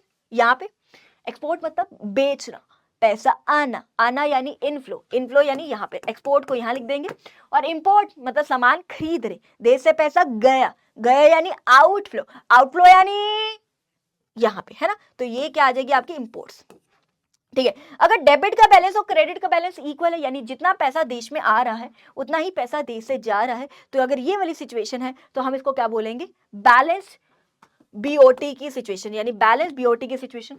अगर मान लो ये वाली सिचुएशन है कि देश में पैसा ज्यादा आ रहा है, देश से पैसा कम जा रहा है, पैसा ज्यादा आ रहा है, फायदा, यानी इसको बोलते हैं सरप्लस बीओटी की सिचुएशन। और अगर तीसरी सिचुएशन की बात करी जाए, ये वाली, कि देश से पैसा ज्यादा जा रहा है, देश में कम पैसा ज्यादा जा रहा है, नुकसान, यानी इसको बोलते हैं डेफिसिट बीओटी की सिचुएशन। तो ये देख लेना, यहाँ पे भी 3 सिचुएशंस होती हैं, और बीओटी में, बैलेंस ऑफ ट्रेड में, सिर्फ विजिबल आइटम्स आती है, इनविजिबल आइटम्स नहीं आती, सिर्फ गुड्स का आता है, याद रखिएगा प्लीज।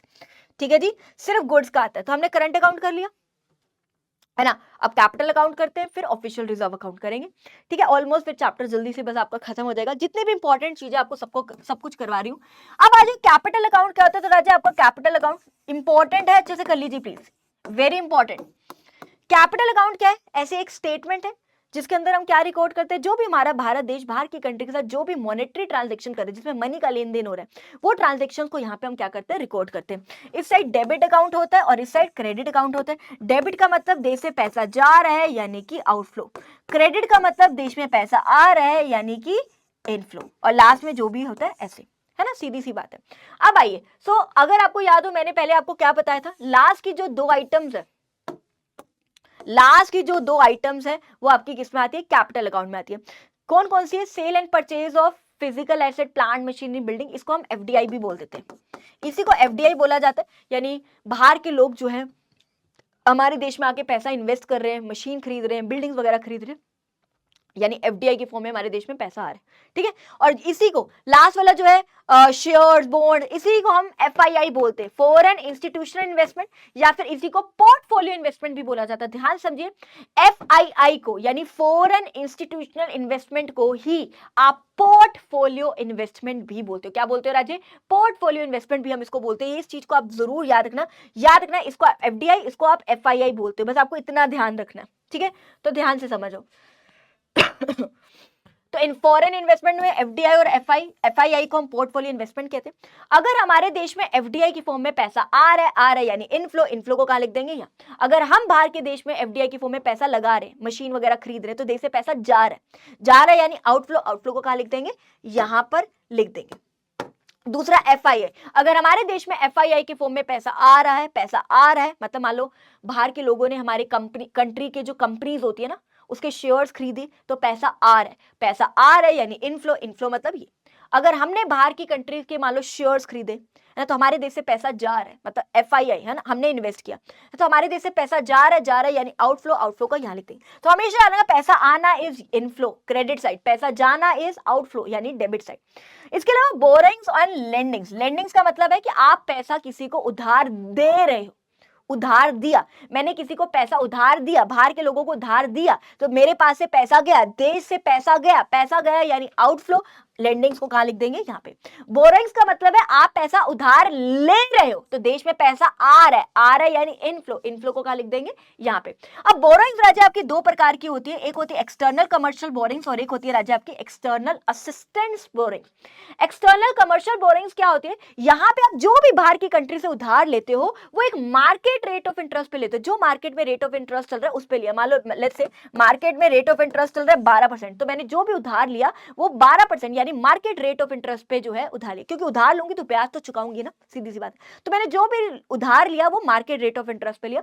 एक्सटर्नल असिस्टेंट बोरिंग का मतलब है जहां पे आप जो भी उधार ले रहे हो वो एक कंसेशनल रेट ऑफ इंटरेस्ट पे ले रहे हो, यानी मार्केट से थोड़े कम रेट पे जो है आपको क्या मिला, उधार मिला।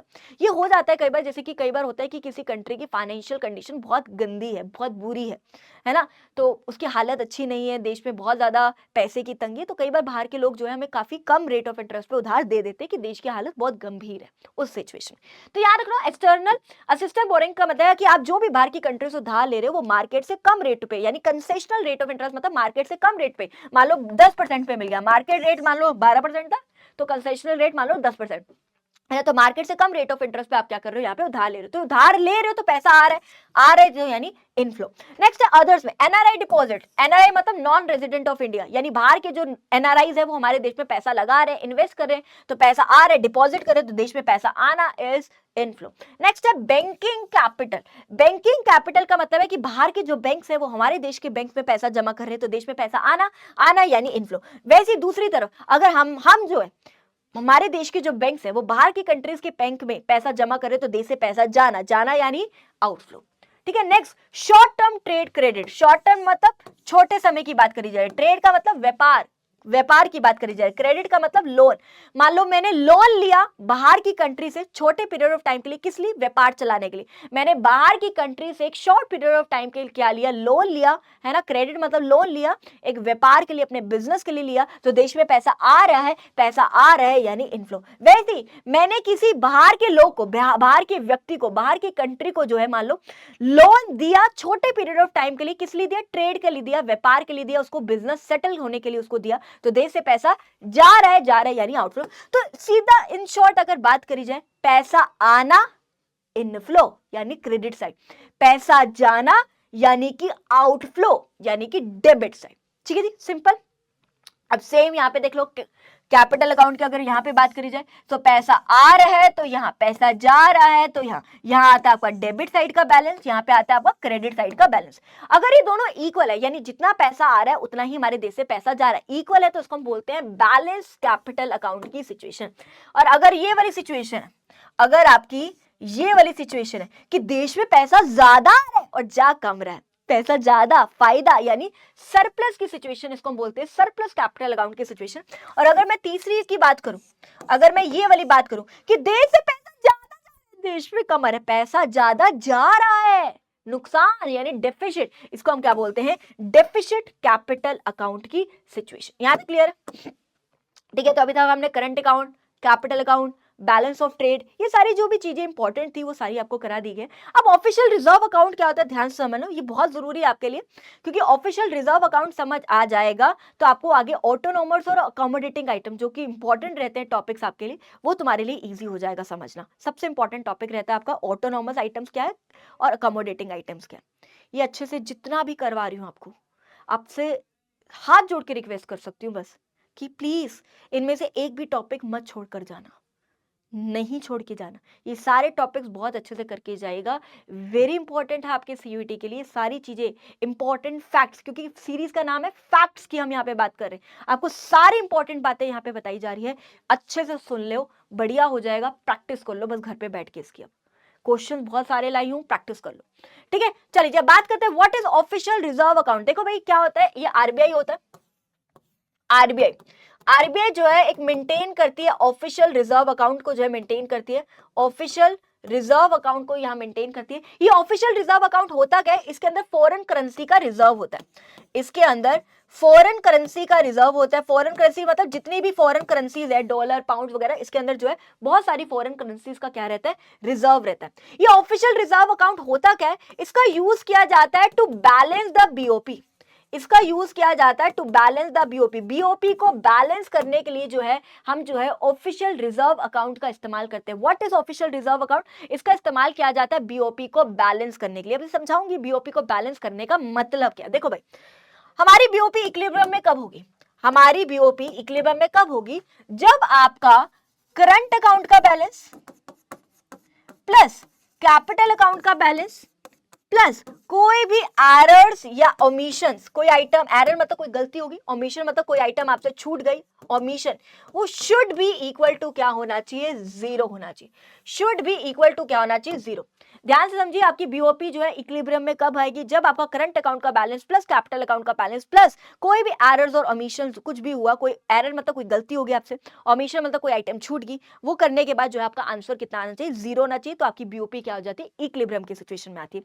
तो अगर मैं यहाँ पे देखूं, मेरा अगर आप देखो एक्सपोर्ट और इंपोर्ट, गुड्स की यहाँ पे बात करी जा रही है, यानी विजिबल आइटम की बात करी जा रही है, export of goods and imports of goods visible item है, ये आपके पास इतना है। तो यहाँ पे आपके पास एक्सपोर्ट माइनस इंपोर्ट किया तो आपका बैलेंस ऑफ ट्रेड कितना आ गया, इतना। ठीक है, अब ध्यान समझिए, करंट अकाउंट में एक तो गुड्स वाला आता है, उसके बाद एक्सपोर्ट इंपोर्ट ऑफ सर्विसेज और यूनिलेटरल ट्रांसफर भी आता है। तो यहाँ पे इनविजिबल आ गया, इनविजिबल मतलब यहाँ पे सर्विसेज प्लस यूनिलेटरल ट्रांसफर दोनों ही इनविजिबल में आती है। वो आपके पास क्या गिवन है, ये गिवन है, ठीक है। तो ये आपके पास पूरा का पूरा क्या आ गया, करंट अकाउंट का बैलेंस आ गया। उसके बाद कैपिटल अकाउंट का बैलेंस गिवन है, कोई भी एरर्स ओमिशन जो गिवन थे, आपके पास जो बैलेंस बच रहा है, बीओपी का जो बैलेंस बच रहा है वो 363 बच रहा है। क्या बच रहा है, 363 पॉजिटिव का बच रहा है, यानी आपके पास बीओपी सरप्लस की सिचुएशन यहां पे आ रही है। कौन सी सिचुएशन आ रही है आपके पास, बीओपी सरप्लस। लेकिन मैंने क्या बोला कि जो भी करंट अकाउंट का बैलेंस है, जो भी कैपिटल अकाउंट का बैलेंस है, जो भी एरर्स और ओमिशन है, वो इक्वल टू क्या होना चाहिए, जीरो होना चाहिए। क्या होना चाहिए, जीरो होना चाहिए। मतलब ये तो एक्स्ट्रा बच रहा है, तो मतलब मुझे यहां से निकालने पड़ेंगे। तो मैं यहां से क्या कर दूंगी, ये 363 जो कि यूएस मिलियन डॉलर्स में, मतलब इस 363 को यहां से क्या कर दूंगी, निकाल दूंगी, तो ही जीरो आएगा, है ना। तो निकाल के कहां डालूंगी, जो भी निकाल के इसको कहां डाल दूंगी, ऑफिशियल रिजर्व अकाउंट में डाल दूंगी। इससे होगा क्या, इससे मेरा ऑफिशियल रिजर्व अकाउंट क्या हो जाएगा, बढ़ जाएगा, इंक्रीज हो जाएगा। और याद रखना इसको हम नेगेटिव साइन से डिनोट करते हैं, वेरी इंपॉर्टेंट। क्यों नेगेटिव साइन से डिनोट करते हैं, क्योंकि यहाँ पे अपन ने निकाला है, यहाँ पे नेगेटिव किया है। तो याद रखना इसको हम किससे डिनोट करते हैं, नेगेटिव साइन से। देख लीजिए, रिपीट कर रही हूँ, 363 सरप्लस का बैलेंस बच रहा है, मुझे जीरो लेके आना है इक्विलिब्रियम के लिए। तो मैंने 363 निकाला, निकाल के कहां डालूंगी, ऑफिशियल रिजर्व अकाउंट में डाल दूंगी, जिसकी वजह से ऑफिशियल रिजर्व अकाउंट बढ़ जाएगा, जिसको हम किससे डिनोट करते हैं, नेगेटिव साइन से डिनोट करते हैं। अब दूसरा केस देख लीजिए, इसी का अपोजिट। मान लो यहां तो पॉजिटिव का बचा, अगर मान लो नेगेटिव का बचता, -363 यानी बीओपी डेफिसिट की सिचुएशन आती, लेकिन मुझे तो क्या करना है, जीरो। तो मतलब मुझे इसके अंदर और डालना पड़ेगा 363 को, तो ही मेरा जीरो आएगा, इक्विलिब्रियम की सिचुएशन। तो मैं डालूंगी कैसे, तो मैं क्या करूंगी, ऑफिशियल रिजर्व अकाउंट में से निकालूंगी और यहां पे क्या कर दूंगी, डाल दूंगी, तो जिससे मेरा बीओपी क्या हो जाएगा, इक्विलिब्रियम में आ जाएगा, है ना, बीओपी बैलेंस हो जाएगा मेरा, है ना। तो मैंने यहां से निकाला ऑफिशियल रिजर्व अकाउंट से और यहां डाला, तो मेरा ऑफिशियल रिजर्व अकाउंट से मैंने निकाला, मतलब जिससे मेरा ऑफिशियल रिजर्व अकाउंट क्या हो गया, डिक्रीज हो गया। डिक्रीज हो गया तो इसको हम किससे डिनोट, अच्छा डिक्रीज हो गया तो राजेश इसको हम किससे डिनोट करते हैं, यहाँ पे मैंने पॉजिटिव किया ना, डिक्रीज हो गया तो हम इसको किससे डिनोट करते हैं, पॉजिटिव से, है ना। इसको हम किससे डिनोट करते हैं, पॉजिटिव से डिनोट करते हैं। तो याद रखना, एक चीज याद रखना, जब आपका ऑफिशियल रिजर्व अकाउंट इंक्रीज होता है तो उसको हम उल्टा साइन होता है, इसको नेगेटिव से डिनोट किया जाता है। जब आपका ऑफिशियल रिजर्व अकाउंट डिक्रीज होता है, इसको हम पॉजिटिव से डिनोट करते हैं, इसका अपोजिट चलते हैं, याद रख लेना इस चीज को, ठीक है जी, ठीक है। तो आप देख रहे हो ऑफिशियल रिजर्व अकाउंट का इस्तेमाल करके हम क्या कर रहे हैं, यहाँ पे बीओपी को यहाँ पे क्या किया जा रहा है, बैलेंस किया जा रहा है। क्या किया जा रहा है, बीओपी को यहाँ पे क्या किया जा रहा है, बैलेंस किया जा रहा है। यहाँ तक क्लियर है। So what is official reserve account which is maintained by the RBI, ठीक है। एक तरह से फॉरेन करेंसी का यहाँ पे रिजर्व रहता है, इसका यूज क्या किया जाता है, in order to balance the BOP, BOP को बैलेंस करने के लिए।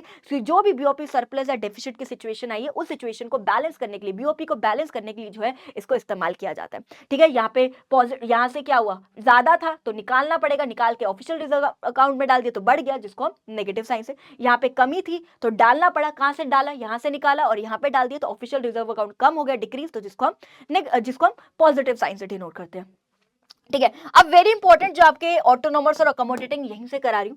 अब जो आप देख रहे हो ये आपका बीओपी का बैलेंस है ना, बीओपी का ये जो भी है, मतलब बीओपी का जो भी आ रहा है आपका अमाउंट, है ना, ये बीओपी जो भी ओवरऑल जो भी बैलेंस आ रहा है, इससे ऊपर वाली जितने भी आइटम्स होती हैं, इससे ऊपर वाली जितने भी आइटम्स होती है, इसको बोलते हैं ऑटोनोमस आइटम्स।